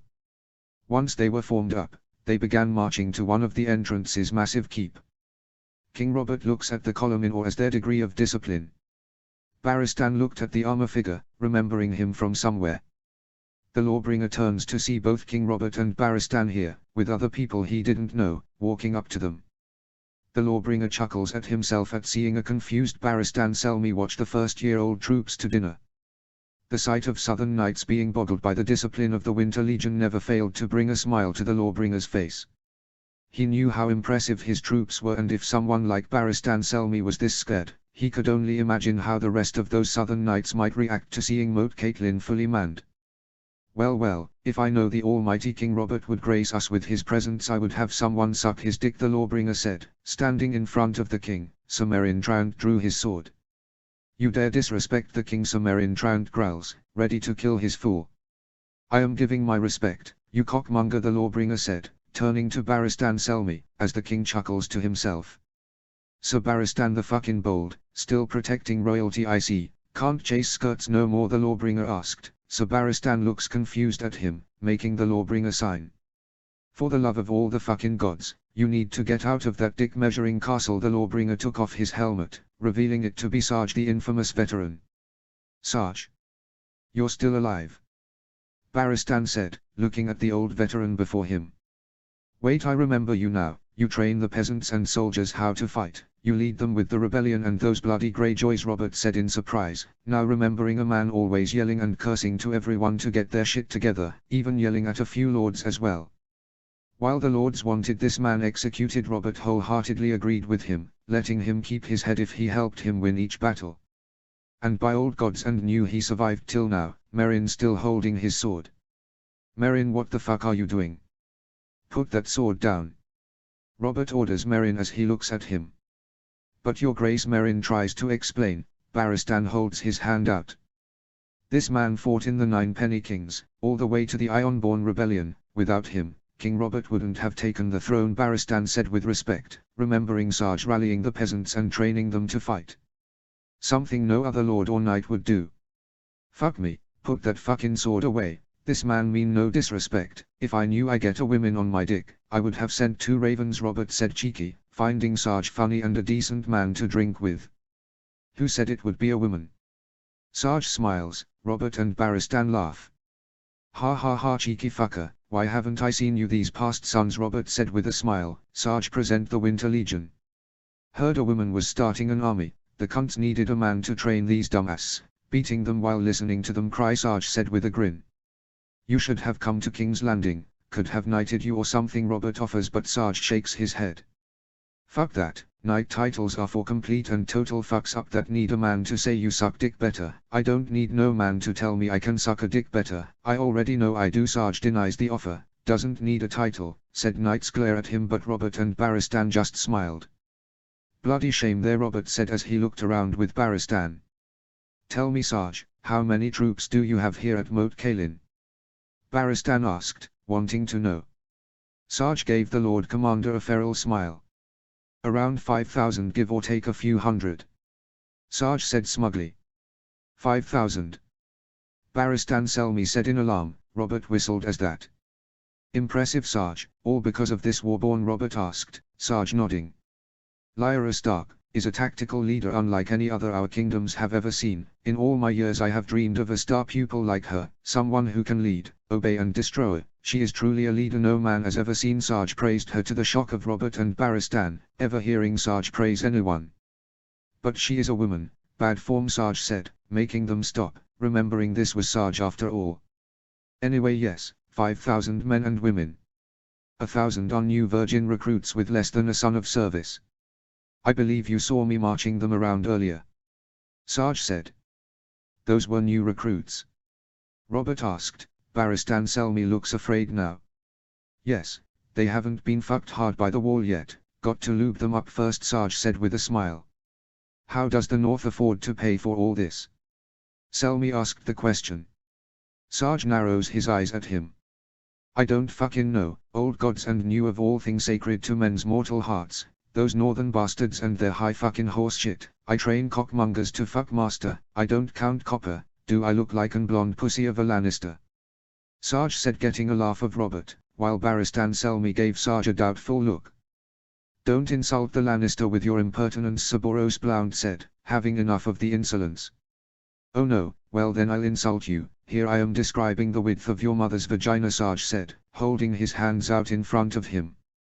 It's disgusting, and all-inspiring in the eyes of man and beast. Sarge insulting Blount's mother, getting the knight mad. Robert laughs out loud, stopping him. Ha ha ha ha, you need to come to King's Landing. Ha ha ha, Robert said, wishing he could take Sarge with him. Before Barristan could give a retort, one of Winter Legion's men ran up to him and gave him a message. By the look on Sarge's face, he was not amused. Excuse me, your grace almighty, it seems that something has come up and needs my boot up their asses. We'll continue tonight, Sarge said, walking with the messengers as they walked into the fort. It's a shame he couldn't come to King's Landing. Wish Sarge could join my King's Guard, Robert said, starting walking back to the fort. I doubt he would want that, Barristan said with a smile, knowing Sarge prefers the front lines or training. Yeah, I know, just an excuse to drink with an old friend, share war stories, you know. The good times, Robert said, knowing Sarge wouldn't want to protect his ass, not that he blames him. Robert just wants someone to eat, drink, fuck, and fight too. Sarge always keeps it interesting. Robert heads to dinner, hopeful he can speak to Sarge before he leaves for Winterfell. Line. The next day in the courtyard of Moat Cailin, Jaime Lannister was practicing his swings as Ramiel got his armor ready. The royal family was watching on the side, Robert having a drink and wanting to see what the warden made of. And hope they kick the shit out of Jaime. Jaime, you shouldn't do this, Cersei said to her brother. Robert signs his wife, always ruining his fun.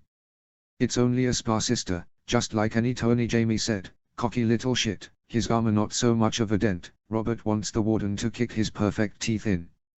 Yeah, woman, let your brother fight a real man for once, Robert said loudly, making Cersei narrow her eyes in anger as she walked back to her seat with her family. Sarge walks between the two.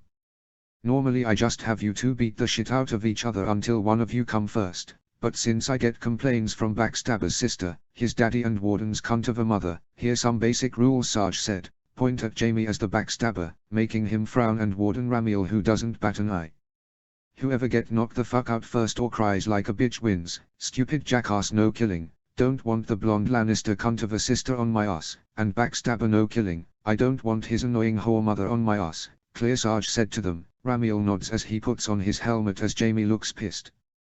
You are very rude, peasant, Jaime said, narrowing his eyes in anger as his man insulted his family. Yeah, I'm a rude son of a bitch, so suck a dick, Sarge said to him. Cersei narrows her eyes as Robert laughs out loud. Ha ha ha, yes, we're all clear. Now start his thing before I piss myself. Robert laughs as Sarge walks away. Jaime signs angry as he puts on his helmet.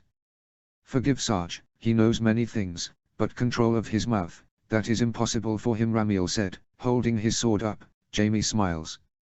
Nothing a peasant says will harm me, Sir Warden, Jaime taunts, drawing his sword, but Ramiel chuckles.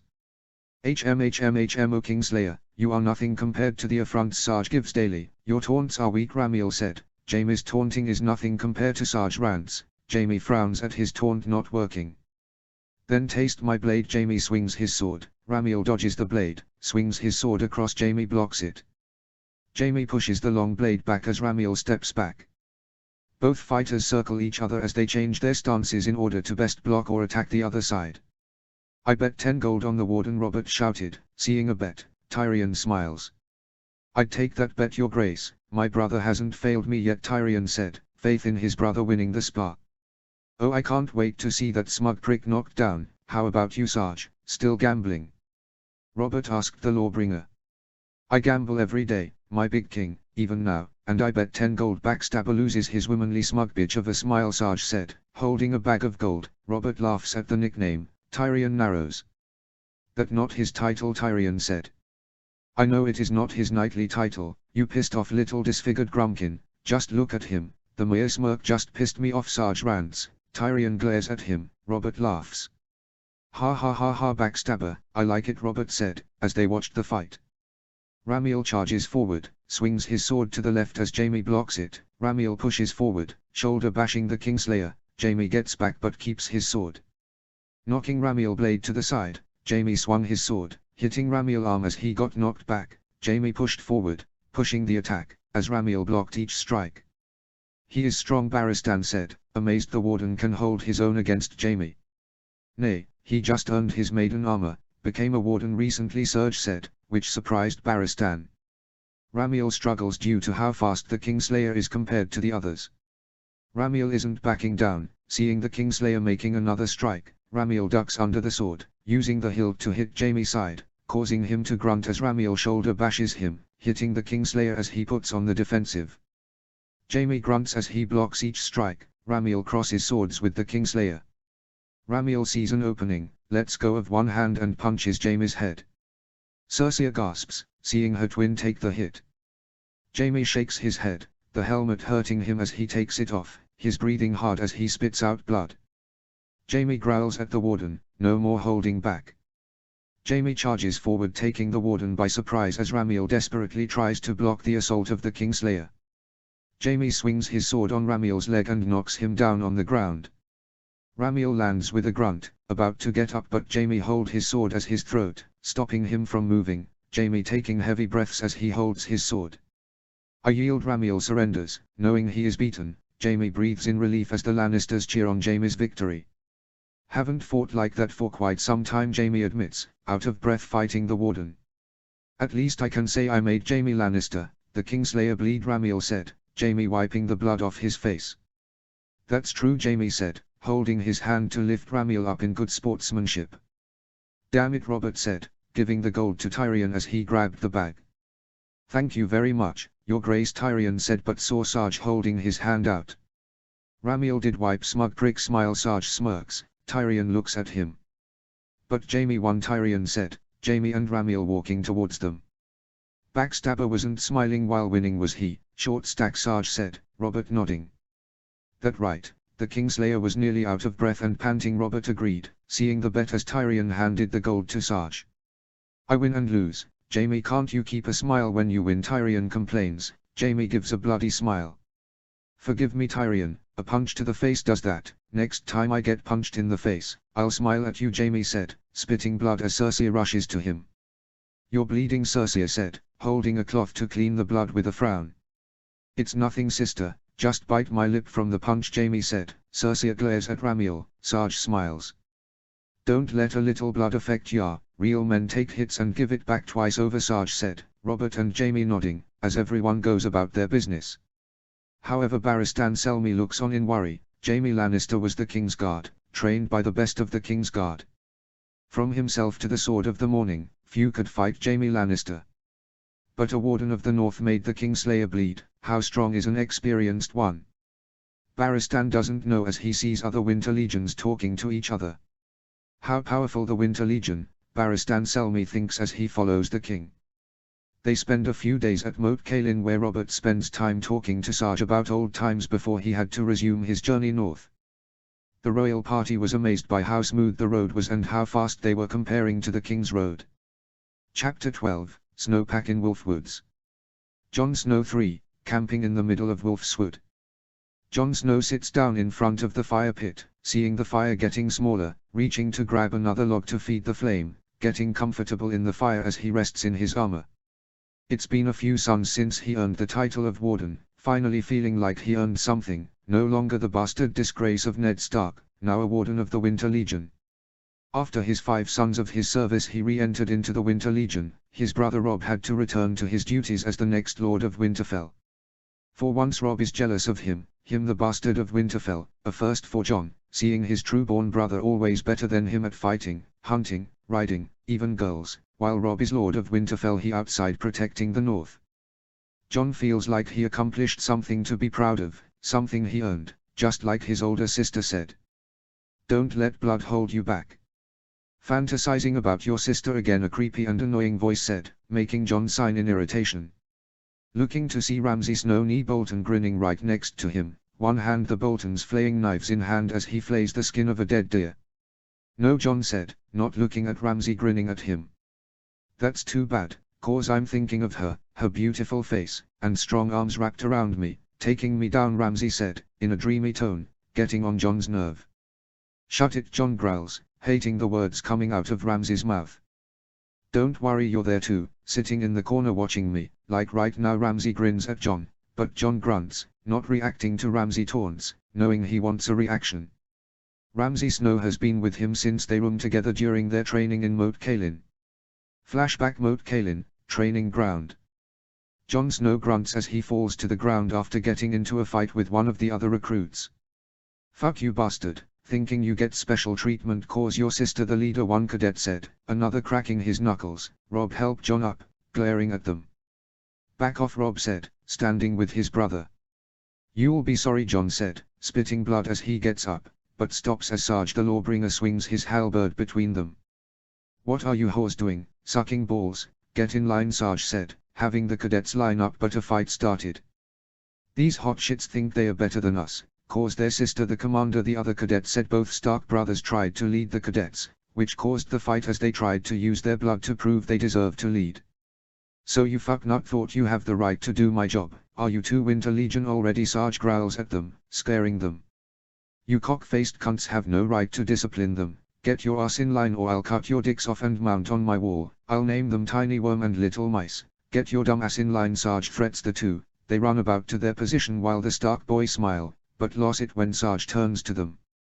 Don't think I'm done with you two, whoreface thinking he get do whatever he wants cause the commander is your sister and you another little lord's bitch with less balls than his sister. You cocky to think you have the right to choose which dick in this gangbang you can suck, Sarge asked them. Both looked at each other. Well no, Robb tries to say. Fuck no, you're sucking the dicks like a man, no picking the small ones, since your two inbreeded shitheads are going to have to suck some else dick. No Targaryen style in my soldiers, Sarge said, pulling Robb in one line, then grabbing Jon, taking him far away from Robb until he put him with someone else. Paleface bastard, you are now whoreface bitch. If I see any hands on his brother, I swear to all the gods I will rip both your heads off, gut your bellies, then feed you to everyone here, Sarge said, the other guy getting mad at Sarge. Don't call me a bastard. The paleface tried to hit Sarge, but his hand was caught in his armor fist. Sarge twitched it, causing the paleface to wince in pain as Sarge grabbed his face to bring him closer. Not a bastard, ha, you're looking at me with those dead ghost eyes, like that piece of shit Bolton. I already kicked his bitch of son's ass for interrupting me, so you're his. Sarge figures out to the bastard of Bolton, surprised. You have you father's eyes. Your father must have fucked a donkey to get you ugly ass here. The only reason he didn't butcher you was cause of your pretty eyes. You donkey mother must have pointed that out while daddy was wrapping and skinning her ass, Sarge said, hitting Paleface in the head, knocking him on the ground and pulling him back up, turning to Jon. Since you two have so much in common, you two will be sleeping together, away from your brothers. No more Targaryen fucking in my army, so normal fucking for once, you disgusting inbreed maggot, Sarge said, pushing Paleface to Jon while walking back in the front, leaving Jon to help his fellow bastard up. You alright? Jon asked him, the paleface nodding.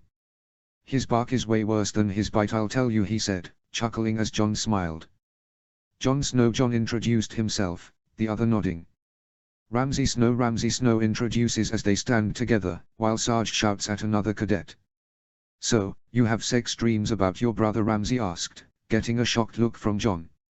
What? No, why would you think that? Jon gasps at the question, making Ramsay smile. From what I heard from Sarge and the others, stark bastard, Ramsay said, as Jon growled. I'm not a fag, and epically not my brother. Jon growls at him, who smiles wider. So it's your sister you fantasize about? Ramsay nods, getting a choke from Jon. I don't blame you, she's strong, and intimidating in her armor. I wonder what she like without it, and without her clothes, Ramsay said. His makes Jon angry. You dare insult the goddess of war, another voice said, making both bastards turn to see the blonde Armin looking at Ramsay with rage. Who are you, blonde? Ramsay asked, not sure who this is, not seeing the blonde man before. Armin, and how dare you insult Lyra, Armin said, getting in Ramsay's face, which Ramsay put his hand forward. Just Armin, no last name. I wonder what it is, Ramsay asked, looking over Armin. You're ignoring my question, peasant, Armin said, which got Ramsay's attention. Not Northerner, or Ironborn, and you're definitely a bastard too, Ramsay said, getting a shocked look from Armin and Jon. How can you tell? Jon asked him. He didn't insult me like Trueborn do, Ramsay explains while looking at Armin. Where are you from, bastard? Ramsay asked, getting closer to the younger man. I hope you enjoy this, you bigger one now, but one day I'll grow up, and I'll knock you out and drag you in my basement and chain you to the foundation, Armin threatens, getting a weird look from Ramsay and Jon.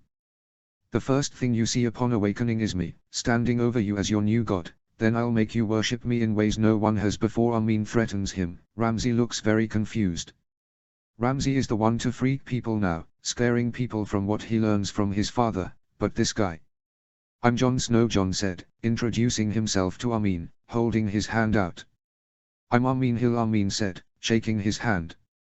You're from Westerland, you're a Lannister bastard, Ramsay pointed at him, which Armin nodded. Right, and you're a nobody that doesn't deserve a goddess like the commander, Armin said, getting to Ramsay as he looked at him. What do you think you can get with her? Ramsay asked, as Armin blushed in the face. For the great Lyra to notice me, that would be a dream, Armin said, a cheerful look on his face. Leave him be, Ramsay, Armin protecting a woman's virtue, a female voice said. The three turned to see. Myranda said, looking at Armin with approval. Woman virtue. Since when do you care about virtue? Ramsay asked, looking at her with confusion. Since I heard about Lyra Stark, and I'm joining the Winter Legion. You thought you could get rid of me, Myranda said, looking at Ramsay. This is Myranda, a daughter of the Kennel Master who I left at Dreadfort, Ramsay annoyed at her. But I believe Jon Snow has first claim on Lyra Stark's virtue, Myranda said, making Jon choke on his spit. Oh my, you're right, didn't know you're into incest, my new friend, Ramsay smiles at Jon, to Armin's shock. What? Brother into sister, that bad, really bad, John, you have to break up with her, incest never works out, Armin said, freaking out to John. 7 bloody hells, I'm not into my own sister, you fucks, John said to them. Another pretty blonde woman joins them. Incest sex, can I join in, the woman said, making Miranda roll her eyes. You can't, Violet, not after the last time you got involved, Miranda explains to her. Violet looks sad after that. That would be very fun, Ramsey said to them. John gets angry. Don't insult my sister, you damn bastard, John said. Ramsey grins at him. That's it, Snow, tell me I'm a bastard. It feels great, doesn't it, Ramsey said. Both of them getting close at Armin stand close to them. Others in the ranks start to look at them, keeping their distance as they get more attention. The wrong one. Yelling at your new god is blasphemy, you heathen, Armin said to them. Violet got interested.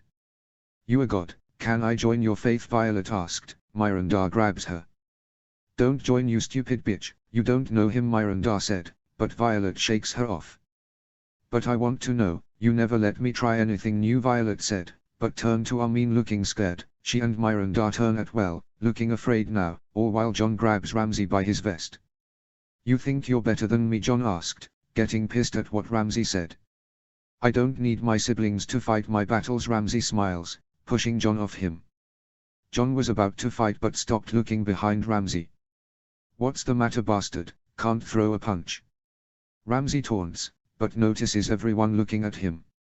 Am I your new god now? Guessing you have to worship me now, Armin. Ramsey grins at him, but doesn't get a response, seeing them all looking behind him. Ramsey turns to see Sarge looking beyond pissed at all of them. Oh fuck, Ramsey said, see the look on Sarge's face. You fucks, follow me, Sarge said, quiet from his loud self. The 5 in question follow behind him. Sarge leads them to 5 wooden poles on the ground, everyone else watching them. Tie them up, Sarge orders the other men. The Winter Legion grabs each of them and ties them in the posts. Wait, don't do this, Ramsey begs, not liking a quiet Sarge. My sister won't like this, John tries to say, but they tie his mouth up. I like this, Violet said, smiling at the ropes tying her up. This isn't something I'm into, Miranda said, getting tied up as well, with Armin saying nothing. Your jackass of a father doesn't love you, he didn't beat you when you whined about not getting your mama's titty milk, so I'm going to discipline you, Sarge said, grabbing a nasty whip from his back. Let this be a lesson to the rest of you dumb orphaned waste of donkey shit. Since you mommies and daddies didn't like looking at you, it fall to me to beat the shit out of you, running you mouth about incest and religion, 2 things I despised the most. Sarge cracks the whips, scaring a few of them. Welcome to the Winter Legion, you fuck-ups. I show you much of a low-down bitch. Bolton's baby knives are compared to a master whip. Fuck master like myself. Sarge grins at them. They all braced for a whipping and beating of a lifetime. Flashback over. After that, the group went into a room together to heal from their wounds. Together they got to know one another and started to work together. John led them through thick and thin, always eating together and fighting together. John felt like he has people he can talk to, friends now. John would see his family, like he always does, but when he is not training he is talking with his friends. Ramsay Snow is the bastard son of Roose Bolton, Lord of the Dread Fort, and a wife of a miller, his mother. Ramsay Snow told them how his mother wed without his father permission, so his father had the miller hanged and violently raped his mother under the tree where the miller was hung. Afterwards Ramsay was born, and his mother brought him to the Dread Fort, his father's castle, for Roose to acknowledge as his son. Roose very nearly killed Ramsay and almost had his mother whipped, but relented upon realizing that the child was indeed his. So he gave his mother money and a servant to help raise him. He didn't do much besides reading and running around, or so he tells them. Then he heard about the Winter Legion and thought why not, thinking his father would take him in after 5 sons on services. He told them he didn't need their pity after John tries to comfort him and already meet his true-born brother. Ramsay was originally going to kill him, but Jon Snow said otherwise, which would have set Ramsay off, but he still remembering the beating Sarge gave him, after he meet his brother Domeric Bolton and go along with him. Armin Hill is original from Casterly Rock. Him and his twin Historia's mother was once a severing wretch in Casterly Rock dining halls. One lord got her pregnant with them. After she gave birth she leave as soon as she could. She heard the wife of the lord hates her husband's bastards and would send men to kill her and her children. So Armin's mother did what she could and got herself and her children to the north, where she serves in another tavern in the new constructed Winter Town. Then Armin and Historia wanted to join the Winter Legion to help her out and help the North that shelter them. Armin proves his intelligent and even became a peacekeeper. Myranda is the daughter of the Kennel Master in Dreadfort. She heard of Ramsay and went out to meet him and became his lover. After he left to join the Winter Legion she wanted to follow. She learned how to shoot an arrow and fight with a sword and spear. Violet was a daughter of a whore. She was also Ramsay and Myranda lover. She wanted to join them so she joined the Winter Legion as well, fighting with the ranks and learning to wield a spear and shield. Not much, but Jon doesn't care. They've been together though it all. Even when he became a warden they stuck together, joining his guard after they all re-enlisted to the Winter Legion. Lyra Stark would never marry Jon. He is too pure for her, Armin said, coming over to the fire with Myranda and Violet. Oh, don't be prude, Armin. Sibling wolves fuck all the time, Myranda said, taking a seat next to Ramsay as he grins at Jon. You're like my dogs, after finding out they had a pussy and dick. Hoo-oo-ow-lol, Ramsay said, howling to Jon as he grits his teeth. Although Jon believes they only join his guard to insult him. Shut up, Ramsay, Jon said, grabbing his sword as Ramsay holds his hand out in surrender. Just stating facts, Wardens know, Ramsay grins, as he cuts more meat from the dead deer, throwing meat pieces to Jon's direwolf Ghost, and Ramsay hounds. Ghost eats the meat as he goes to rest next to Jon. Jon gives the direwolf a pat as he deals with them. Jon is a part of the Rangers in the Winter Legion. Like the Night Watch, they scout around the area for bandit movement, report said movement to the division leaders and prevent any attacks if possible. With Jon's direwolf and Ramsay's hounds they became one of the most effective Rangers in the Winter Legion. Ramsay wanted to call them bastards boys, but both Jon and Armin thought that was too on the nose. So they settle for Snowpack, led by Warden Jon Snow. You can't have Lyra, Jon. Only Targaryens are allowed to inbreed. You will be cursed if you do, Armin warns him. Jon signs at him. Come on, Armin, siblings can fuck. Ramsay's hounds puppies all fucked one another. It natural, Violet explained to him, making Jon annoyed. But he is not a Targaryen. The commander needs someone to be her equal, Armin said to them. Yes, and it will be me, Ramsay said, getting Armin mad. You're not worthy for her, Armin shouted at him, making Ramsay grin. Jon signs hearing this. Violet gives Jon a shove. When you fuck your sister can I watch? Violet asked, Jon getting pissed at her. I'm not fucking my sister, you motherfucker, Jon yells at them, making Ramsay, Violet and Myranda laugh at him, finally lighting the fire on his ass. There's the fire for our warden, Myranda said, having them all mess with Jon as they laugh at him. What, you're not into your sister? Armin asked, Jon hitting his head at him. No, Armin, by the old gods, Jon cursed, taking a seat, not dealing with this house shit. But, I'm a sexual cauldron of needs and desires now, Armin said. Shut up, Armin, Jon yelled at him, getting Armin to sit down as he fumes about his love with Lyra. Everyone clams down as they all sit around the fire. Why did you even join the Ranger, Armin? Violet asked, looking at the shaking peacekeeper. Out of all the positions in the Winter Legion, the Ranger are the most dangerous, all alone without any help, leading to many deaths in the field. I love seeing death, Armin said, looking down at the fire as he warms in hands really close to the fire. You feeling okay, Armin? Jon asked, knowing Armin is a creepy and rather sadist to his enemies. Well, I'm breathing in this smoke, but the voices only mutter, so I'm good. Armin smiles at him, as he eats a piece of meat Ramsay has cooking in the fire. Two of Ramsay's hounds come to his sides. Hello, Lady Bark, did you want a piece of meat? Yes you do, Armin smiles, feeding Lady Bark a piece of meat. The other hound tries to take it from Lady Bark. Hey, Princess Mutt, no biting, you get you piece, here you, good, that a good girl, you're a hungry one. Yes you are. Armin gives another piece of meat to Princess Mutt, stopping them from fighting as he feed both hounds and pets them. Ramsay hounds were bred to be aggressive. Ramsay himself stares at them to make them more aggressive and bloodthirsty. Ramsay keeps his distance from them after he releases them. But they are putty in Armin's hands. They bite everyone but Armin. It is scary. You really fucked up, Armin, Ramsay said, thinking he was a crazy bastard, but Armin takes the cake. And the plate and the whole table. Yes, Mr. Whisker, you get some meat too, Armin mutters to himself, nibbling on the meat like a cat, as he sits in the corner, with the two hounds seat to him, giving them a pat every now and then. Anyway, why can't Jon go with his sister? Don't lords marry cousins all the time? Violet asked them. They do in the south, but are not common here in the north, Jon explains to her. Cause you a bastard, why not get legitimized from the king? Your father is his friend, right? Violet asked. Ned Stark's friendship with the King Robert Baratheon is famous at this point. I can't ask that, Jon said, shaking his head. To be legitimized by the king, while it is his dream to be a Stark, he won't ask for it. It's not worth it anyway. Sure, you have the family name, but that's it. Unless you're the last one of your blood, you don't inherit anything. Even then you have to learn all this ruling shit and sitting on your ass talking about trade and everyone complaining to you about everything, Ramsay said, which would surprise people who known him before. Your father could have done it for you, Ramsay, Myrandar said. Please, my father was only holding that over my head to control me, like bait on a hook. Rather be out here than being stuck in a castle talking to people about their problems, Ramsay said, not following his father while holding that legitimation over his head. I pity your brother then, Myrandar said, with Ramsay, Violet and Armin laughing. Jon smiles. Remember Domeric Bolton coming to them about his father Roose Bolton stealing from the Winter Legion? Flashback, Lone Hills. Domeric Bolton hands in the letters to Warden Jon Snow, as the others look over his shoulder.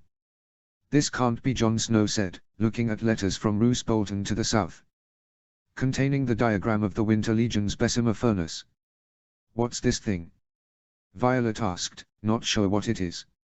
The Bessemer furnace is what gives the North all it metal crap, a Winter Legion secret, Jon Snow said. Lyra swore everyone aware of it too secretly, only the lords of the North and higher-ups of the Winter Legion, not counting the metal workers who are guarded by the Winter Legion in Moat Cailin. And he is selling it to Tywin Lannister, Domeric said, showing the Lannister sigil and Tywin's name. Why is Tywin talking to your dad? Myrandar asked, unsure about the politics of the lords. When the North started creating more metal, many of the South wondered why. Many of the South, like Tywin, tried to find out the secret to our success. Tywin sent ravens to the lords of the North for a price, Domeric explains. Tywin sending ravens to the Northern lords on how they make metal so fast. Northern lords would never do this. They all swore to keep it within the North, Jon said. All the Northern lords have honor and won't be bought by the Lannisters. Guess dear old dad doesn't like servicing the Starks no more, Ramsay said, reading the letter. Roose offering the diagram not only for the gold but also for support when he took over Winterfell. How did you get this? Didn't Roose send it to a raven? Armin asked how Domeric got this important letter. My friend Lyra a warg, she got it from the raven, Domeric said, pointing out a free folk girl waving at them. Wargs are a power beyond comparison, only they could help my accretion, Armin mutters to himself, Domeric freaking out from this. Is he? Domeric asked, looking at Armin biting his fingers while looking around. Just ignored him, he's messed up in the head, Ramsay said, moving his finger on his head to show Domeric. This coming from you scared me more, Domeric said. Ramsay said someone is messed up, then he best keep away from this, Armin. So what do we do about this? Myrandar asked, unsure what to do. Roose doesn't know his letter wasn't sent, so we have some time, Domeric said, grabbing the letter from the raven. We need to inform Lyra and Lord Stark. This is treason, Jon Snow said, beyond pissed at Lord Bolton doing this, but Ramsay stops him. Hold it, you dumb bastard. Right now Roose doesn't know we know he betrayed the North. By the time we call the commander and Lord Stark, Roose would have prepared for a siege, Ramsay said, getting a nod from Domeric. Then what do you suggest, Ramsay? Jon asked him, as Ramsay smiles, turning to his half-brother. I have a plan, Ramsay grins at them. Line. Dreadfort. Domeric walks forward followed by Ramsay Snow, Jon Snow and Myrandar with all their weapons and armor. Welcome, Domeric, your father is here, and you brought guests, Tybalt the Maester of Dreadfort said, seeing the warden and Lord Bolton's bastard and his lover. Yes, and we need to see my father immedicable, Domeric said, walking past him with the other right behind him. Domeric leads them through the doors to see Lord Roose Bolton looking up from his desk. Domeric, Ramsay, welcome home, and you're brought a warden. Welcome to the Dreadfort, Roose said, seeing his sons and a warden here. Myrandar stands at the door, stopping anyone from entering. Domeric and Ramsay stand before their father with Jon Snow right behind. Lord Roose Bolton, by order of the Winter Legion, I accuse you of treason and thief. We will escort you to Winterfell to be judged, Domeric stated, Jon Snow bringing out his sword, Ramsay pulling out his dagger and Myrandar knocking her bow. Is this a joke, Domeric? Roose asked, seeing his sons doing this. No, father, you must come with us. The 2nd Division leader and patrol will escort you to Winterfell, Domeric said to him. You have no proof of this, my son. These accusations will not work for you or the Winter Legion, Roose said, narrowing his eyes at the Winter Legion. We have proof, Father Domeric said, pulling the letter addressed to Tywine, Roose's eyes narrowing. A piece of paper isn't enough, Roose said, trying to deny the letter. This letter has your sigil on it. Only the Lord Bolton used the stamp, Ramsay said, grabbing the stamp with the Bolton's flayed man sigil on it. Sending a raven south isn't a cause for treason, Roose said, getting mad at his sons. This letter to Tywine, with a diagram of one of Winter Legion's secrets, and support to overthrow the Starks, Domeric said, pointing out the context of the letter. It said nothing about overthrowing the Starks, Roose denied, which is true. Oh really? Let me read it. Lord Tywine, Warden of Shitting Gold, with this secrets of the metalworking house Bolton with take the gold and an alliance in case of the Starks' downfall and the position of Warden of the North. If you read between the line, it said talk to for Tywine to bribe the king to help the Bolton became the Wardens of the North, Ramsay points out as Roose look at his half-son. I can arrange to have you legitimize as well, Ramsay, Roose offers, but Ramsay shakes his head. Fuck that, you think you can wave that in my face? I'm not your bitch, Ramsay said, as Roose stands up. You think you do this in my own fort? Roose threatens them, as they all turn their weapons on him. Lord Bolton, you will stand before Lord Stark to answer for your crimes against Lyra Stark, Jon said, pointing his long sword at the Lord. Who are you to threaten me, fake knight? Roose threats. Warden Jon Snow of the Winter Legion, Jon said, as Roose nodded. Ned's bastard, of course, Roose said, hoping to get a rise out of Jon, but he is not fracking. Please father, Sarge calls Jon way worse than a bastard, Ramsay said, commenting on Roose's poor insults compared to Sarge. Lord Bolton, right now the 2nd Division is right outside, your guard can't protect you, and not even you can fight all of us, Domeric stated. Roose looks at each of them. You would kill your own father, be cursed with kinslaying, Roose asked him, but Jon steps forward. Your death will not curse me, Bolton, Jon said, not backing down. Lord Bolton, you will be brought to Lord Stark alive. If you fight, you will be killed by us, one way or the other, so save what little dignity you have and stand trial to the Lords of the North, otherwise Jon can just take you head, Domeric states, having enough of this as Roose looks around the room.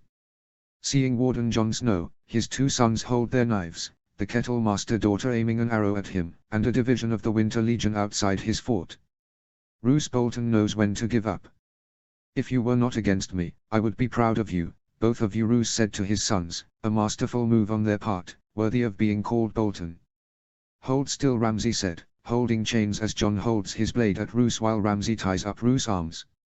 You didn't speak to Command Stark, she was to be your betrothed, Roose asked, after sending a marriage contract to Lord Stark, then getting a raven to send his son to meet Lyra to prove himself to her.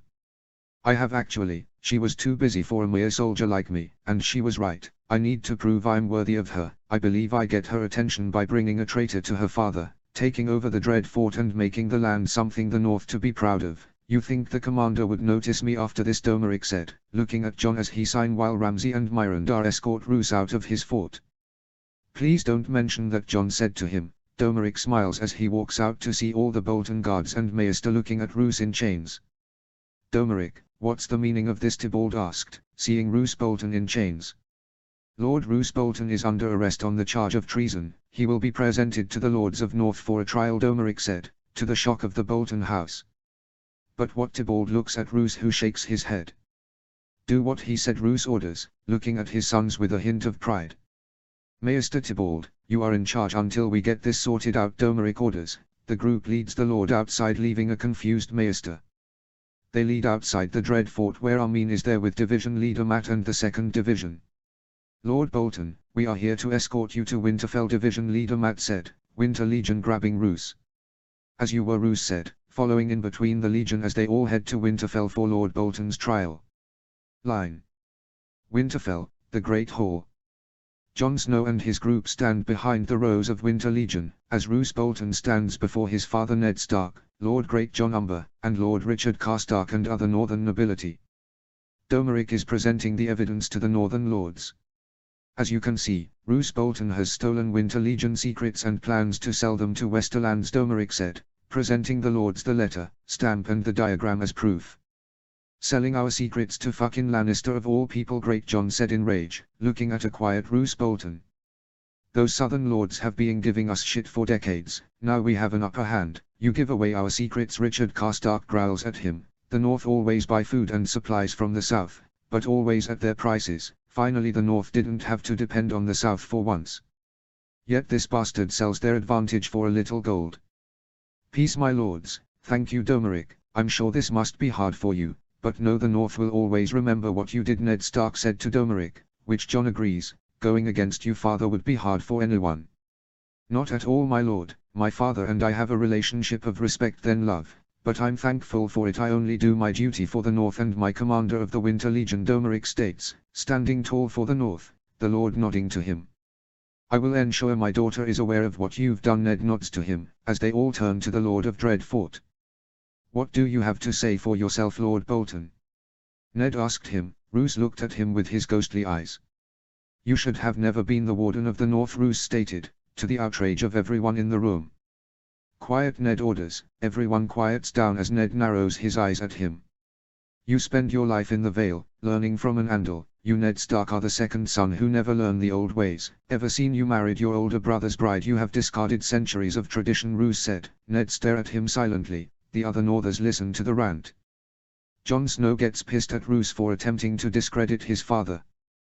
Building a September in the heart of Winterfell, practicing the faith of the Seven in the center of the North, giving your firstborn daughter lordship, letting her run the North in your name, bringing in the Ironborn into our beautiful kingdom, she running the Winter Legion, not you or any lord here. Her choose let wildlings into the North, Roose said. Free folk and the Ironborn get pissed at Lord Bolton. Ned stares at him though the rant.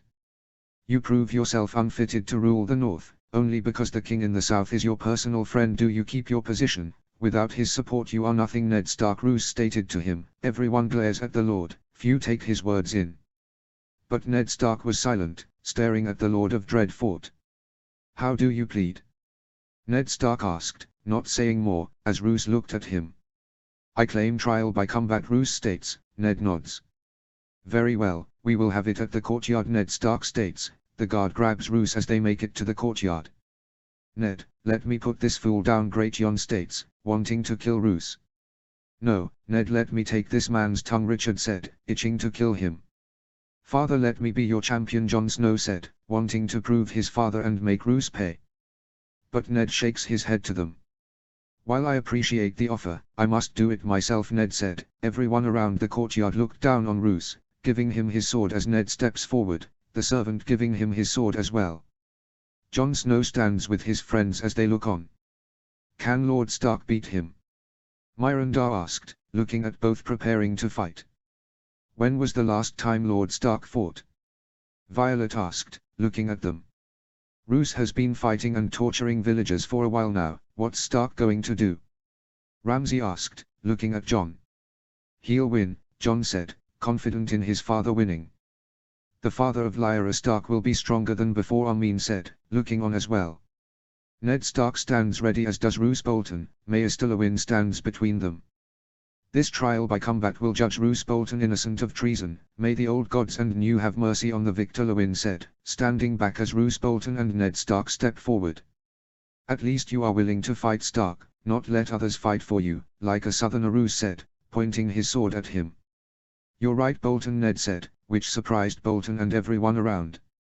I'm the second son, my older brother should have been the Lord of Winterfell, but fate had other plans. True, I haven't learned from my father, but it doesn't mean I don't care for the North. I fathered the next generation of proud Starks that will change the North for the better. The North has always followed the old ways, that is tradition, but it's also tradition for change. The old ways will continue with us as we teach the new generation to surpass us, learning the old ways with new one, Ned Stark states to them all. Everyone looks at Ned in awe, with Roose looking pissed.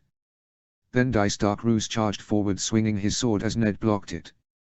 Ned changed his stance to hit on Roose's side, giving Roose a cut as he stood back. What the? Roose said, feeling the cut on this side. My sons aren't the only ones training to become a warden. I will show you why I'm the Warden of the North, Ned said, showing how he too was training to become a warden for the Winter Legion. Roose slashing forward, Ned dashed forward, pushing Roose's sword aside as he hit him, knocking Roose back as Ned slashing him side to side, sending Roose back heavily wounded. Roose tries to attack Ned's legs, but Ned keeps blocking the attacks, using every inch of the long sword.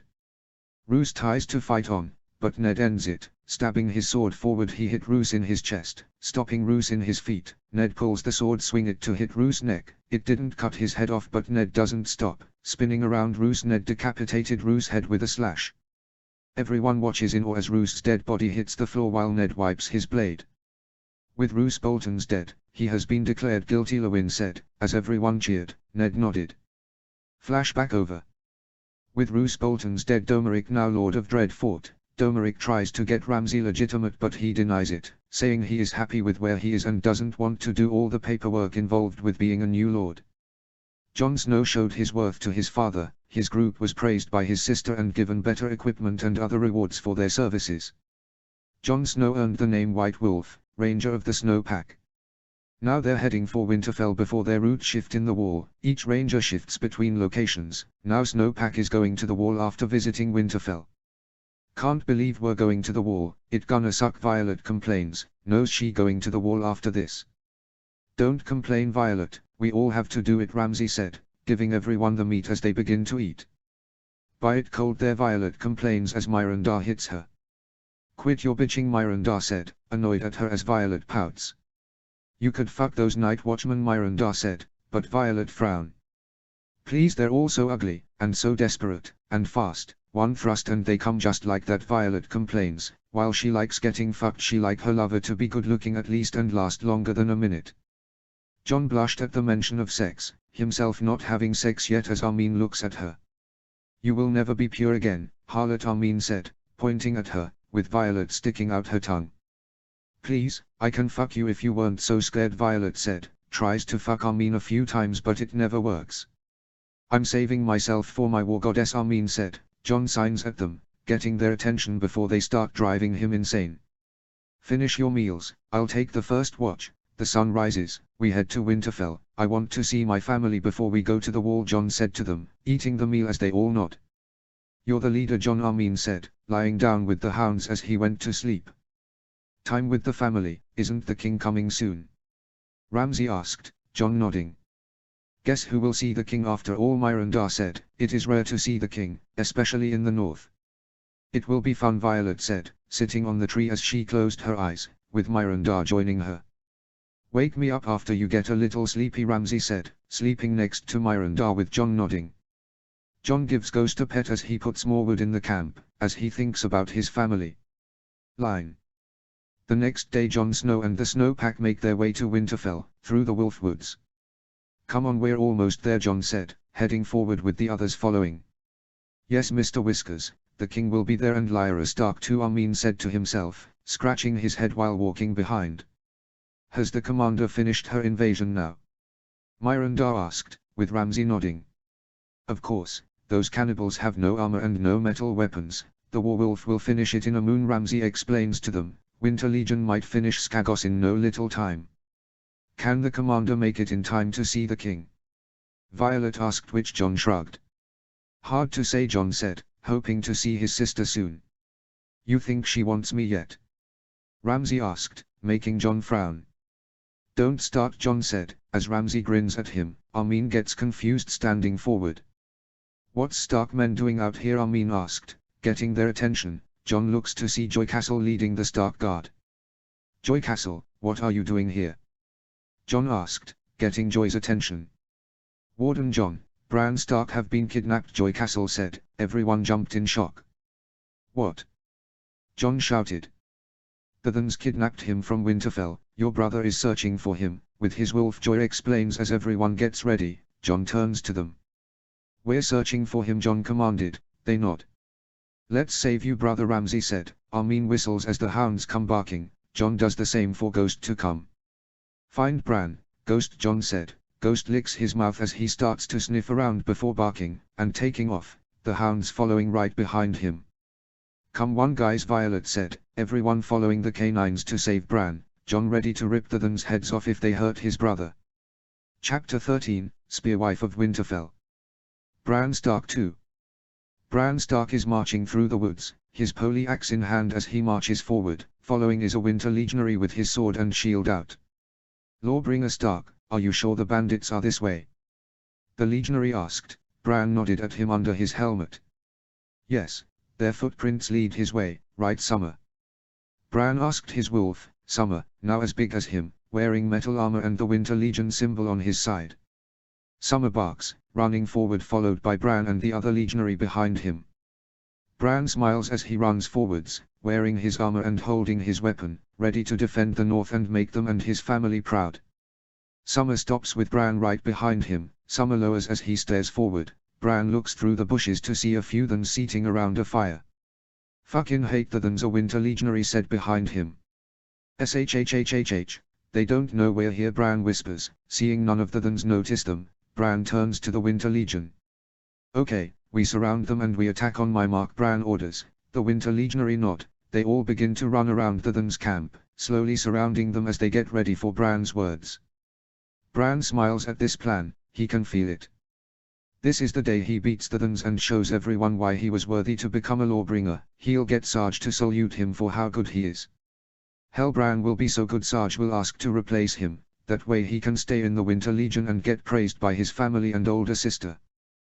Bran will make them proud as he gets his poleaxe ready. Braa braa. A raven flies over him, taking Bran's attention away from the Thans. Bran looks at the bird in confusion. Since when do ravens have 3 eyes? Help me, the raven calls out to him. Bran's eyes widened at the talking bird. Wait, it could be a warg. Where's that raven? One then calls out. Bran grabs his poleaxe and points it at them. Attack, Bran shouted. The Winter Legion all shouted as they all charged at the surprised Thans. What the fuck? One then shouted as Bran charged one with his poleaxe, using the long hilt to shove the Than back, stabbing the Than with the point of the poleaxe, swinging back and slashing the neck of the Than. Bran turns to block the Than before knocking him back with the poleaxe. Breaking his guard, Bran swings his axe side to side, slice and slashing the Than as the last swing sends the Than flying into a tree. Bran takes a breath, looking to see the rest of the Winter Legion finishing off the Thans. That all of them, lawbringer, the Winter Legion reports, stabbing one in the chest as he wipes his blade with a rag. Always clean your weapon, blood will make your weapon rusty and make it stuck in your sheaths. It is why you always have a rag on you, Bran thought as he remembers the lessons of his big sister. Good, search the camp, see what they stole, Bran orders as he looks around the makeshift camp. Help, help, the 3-eyed raven called out, getting Bran and the Winter Legion attention. Is that one of ours? The Winter Legionary asked. Bran shakes his head.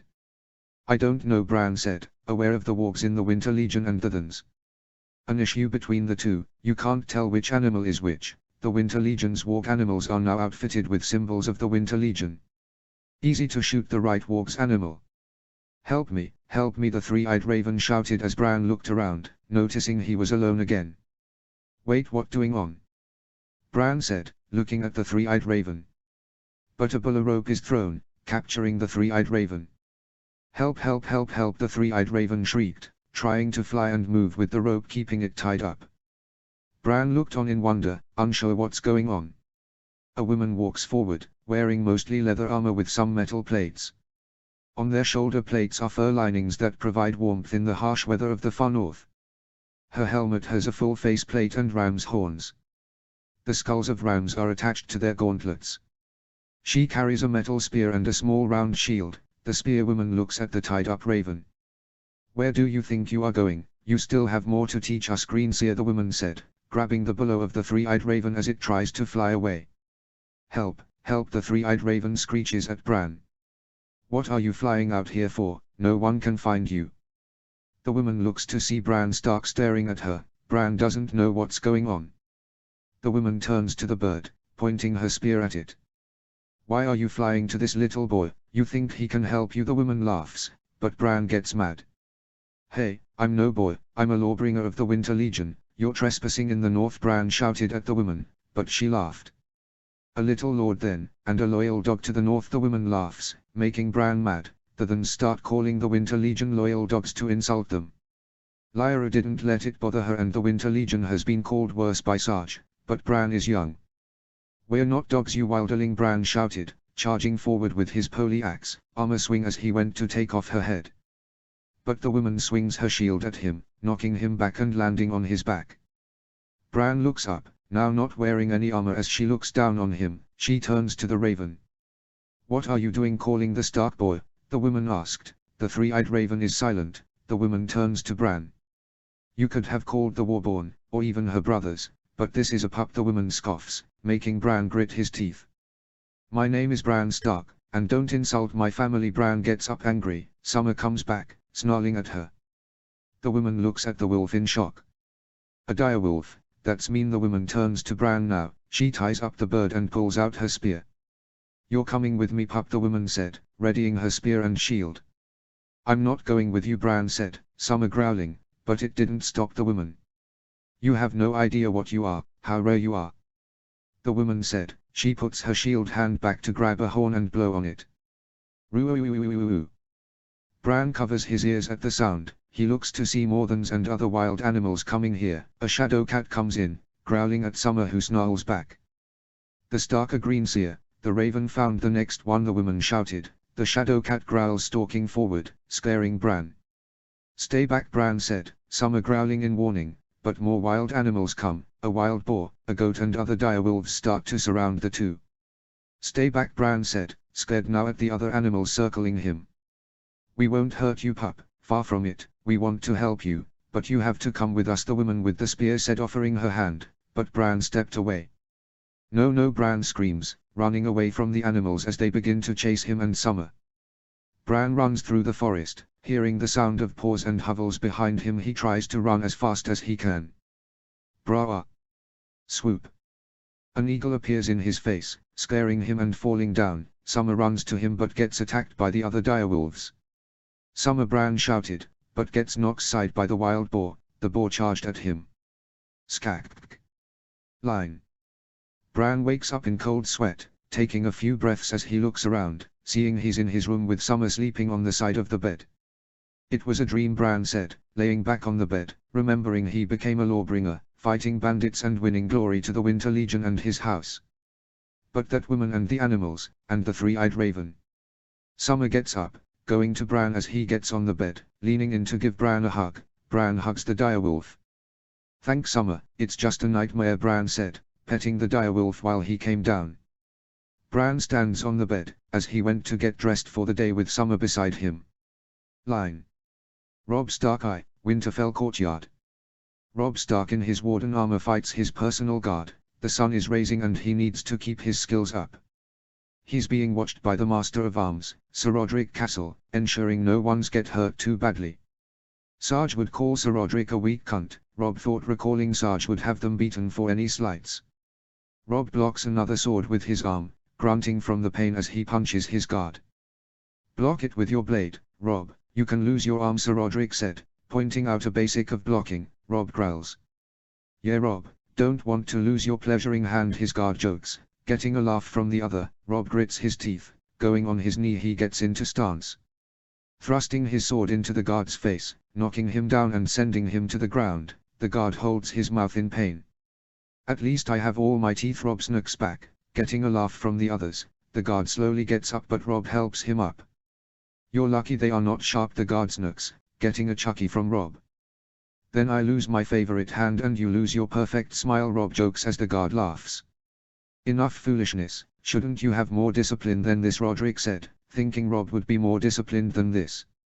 You'll see when we get into a real fight. Not these training swords, Robb said, pulling out the dull metal sword, used for training.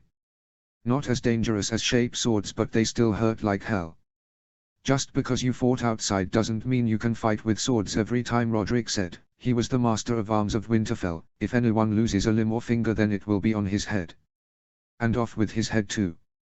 Lighten up, Rodrik, we know what we're doing, Robb said. While he respected Rodrik, Robb still likes something to challenge his skills. What's the point of being a warden if he doesn't feel his life is in danger? You may be called a warden, but you're still a young fool, Rodrik said, seeing the title warden has gone to his head. Maybe he should send a raven to Sarge, ask how he does it. Bran walks behind them as he heads to the training courtyard, seeing his brother fighting his guard with Rodrik supervising. Bran, you're up early, Rodrik said, seeing Bran wake now. Normally he sleeps till later.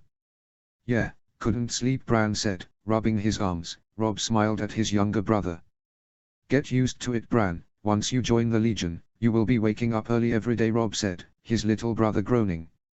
Every day, Bran complains. Robb's guard starts to smile. Yes little lord, otherwise you get your ass kicked by Sarge and everyone else, one guard said, recalling his young days training in the Legion. Enjoy it while you can, I wish I could, another guard said, looking frightened, but Roderick got their attention. Alright, enough of this, Bran, get your training gear, your brothers and sister told you about early training, so get your gear, Roderick said, already been told by the other Stark children what to train Bran in. Roderick listens to them due to the training coming from Sarge, a man even he respects. Bran nods, walking off. Starting off light, right, Roderick, Robb said, wanting to start Bran off with easy training, can't train him with the Legion yet, still needs a few moons before Bran is ready.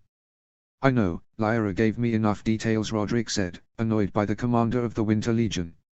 She knows how to do it, Roderick, Robb said. His direwolf Greywind came to him. Robb smiled and gave that direwolf a pat, scaring Roderick. I don't know why Lord Stark let you keep those wild animals, Roderick said. Never liked the direwolves from beyond the wall, they grow too big for his liking. Direwolves our house sigil, Greywind my most loyal friend, aren't you, Greywind? Robb pets the direwolf as he barks at him, wagging his tail. Howl! A howl in pain called out. Greywind rushed over while Robb and Roderick turned to see Greywind running off. What going on with him now? Roderick asked. Robb shrugged, seeing the direwolves always run around and howling at each other.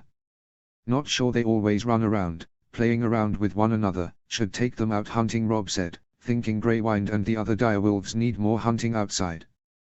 Woof woof woof. Greywind runs back to Robb, barking at him to get his attention. What's wrong, Greywind?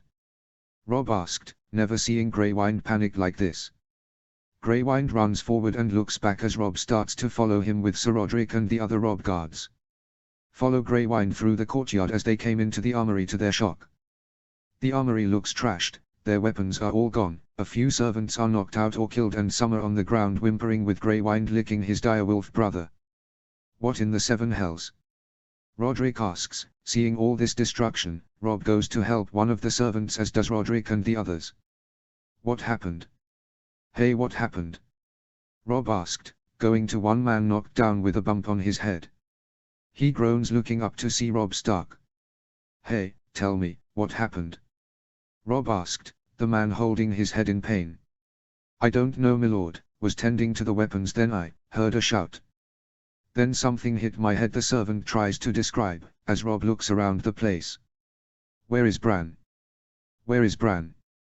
Where's my brother? Robb asked. The man shook his head. I remember Lord Bran screaming, seeing some woman in a helmet grabbing him, how the servant explains, holding his head in pain.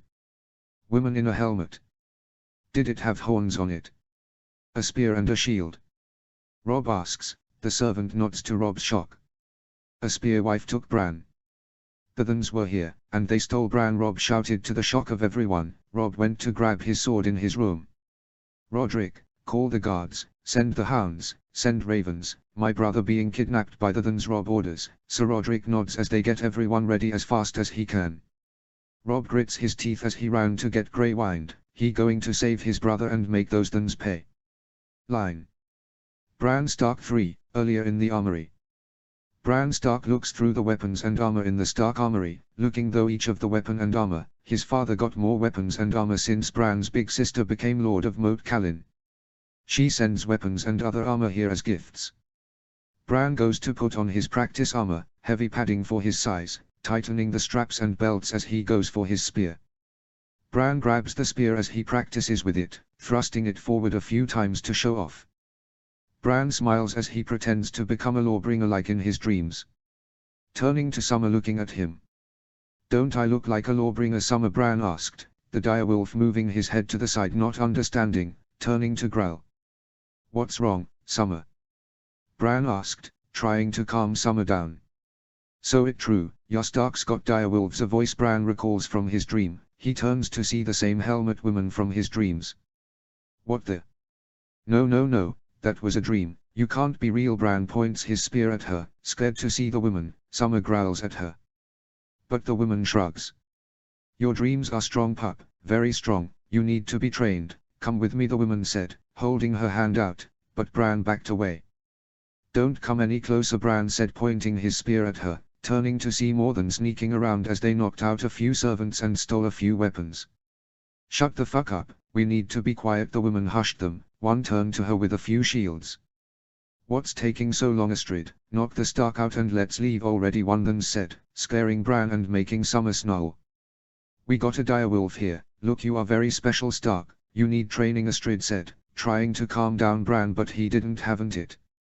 Help, Bran shouted. Summer howled. Shit, the thans shouted, grabbing a sling and throwing a rock at the direwolf, knocking the direwolf out. Summer. Bran shouted, seeing his direwolf hurt. Another than grabs him from behind. You're coming with us, Stark, the than growls, Astrid eyes narrow in her helmet. Don't hurt the boy, the three-eyed raven needs him alive, Astrid said. All the thans are quickly making their escape around the knocked out and few dead servants and guard. He doesn't need his legs though, the than said, grabbing some rope to wrap around Bran's mouth. We need him alive and well, the green seer is too precious to leave here. Now come on, Astrid said, helping the than wrap a rope around Bran. Sorry pup, but it's for your own good. No walk here can train you to become a green seer, Astrid said, getting a wide-eyed look from Bran. What? You didn't know you're a warg? The Warborn should have you already, Astrid said. The thans ran up the stairs of the Winterfell wall,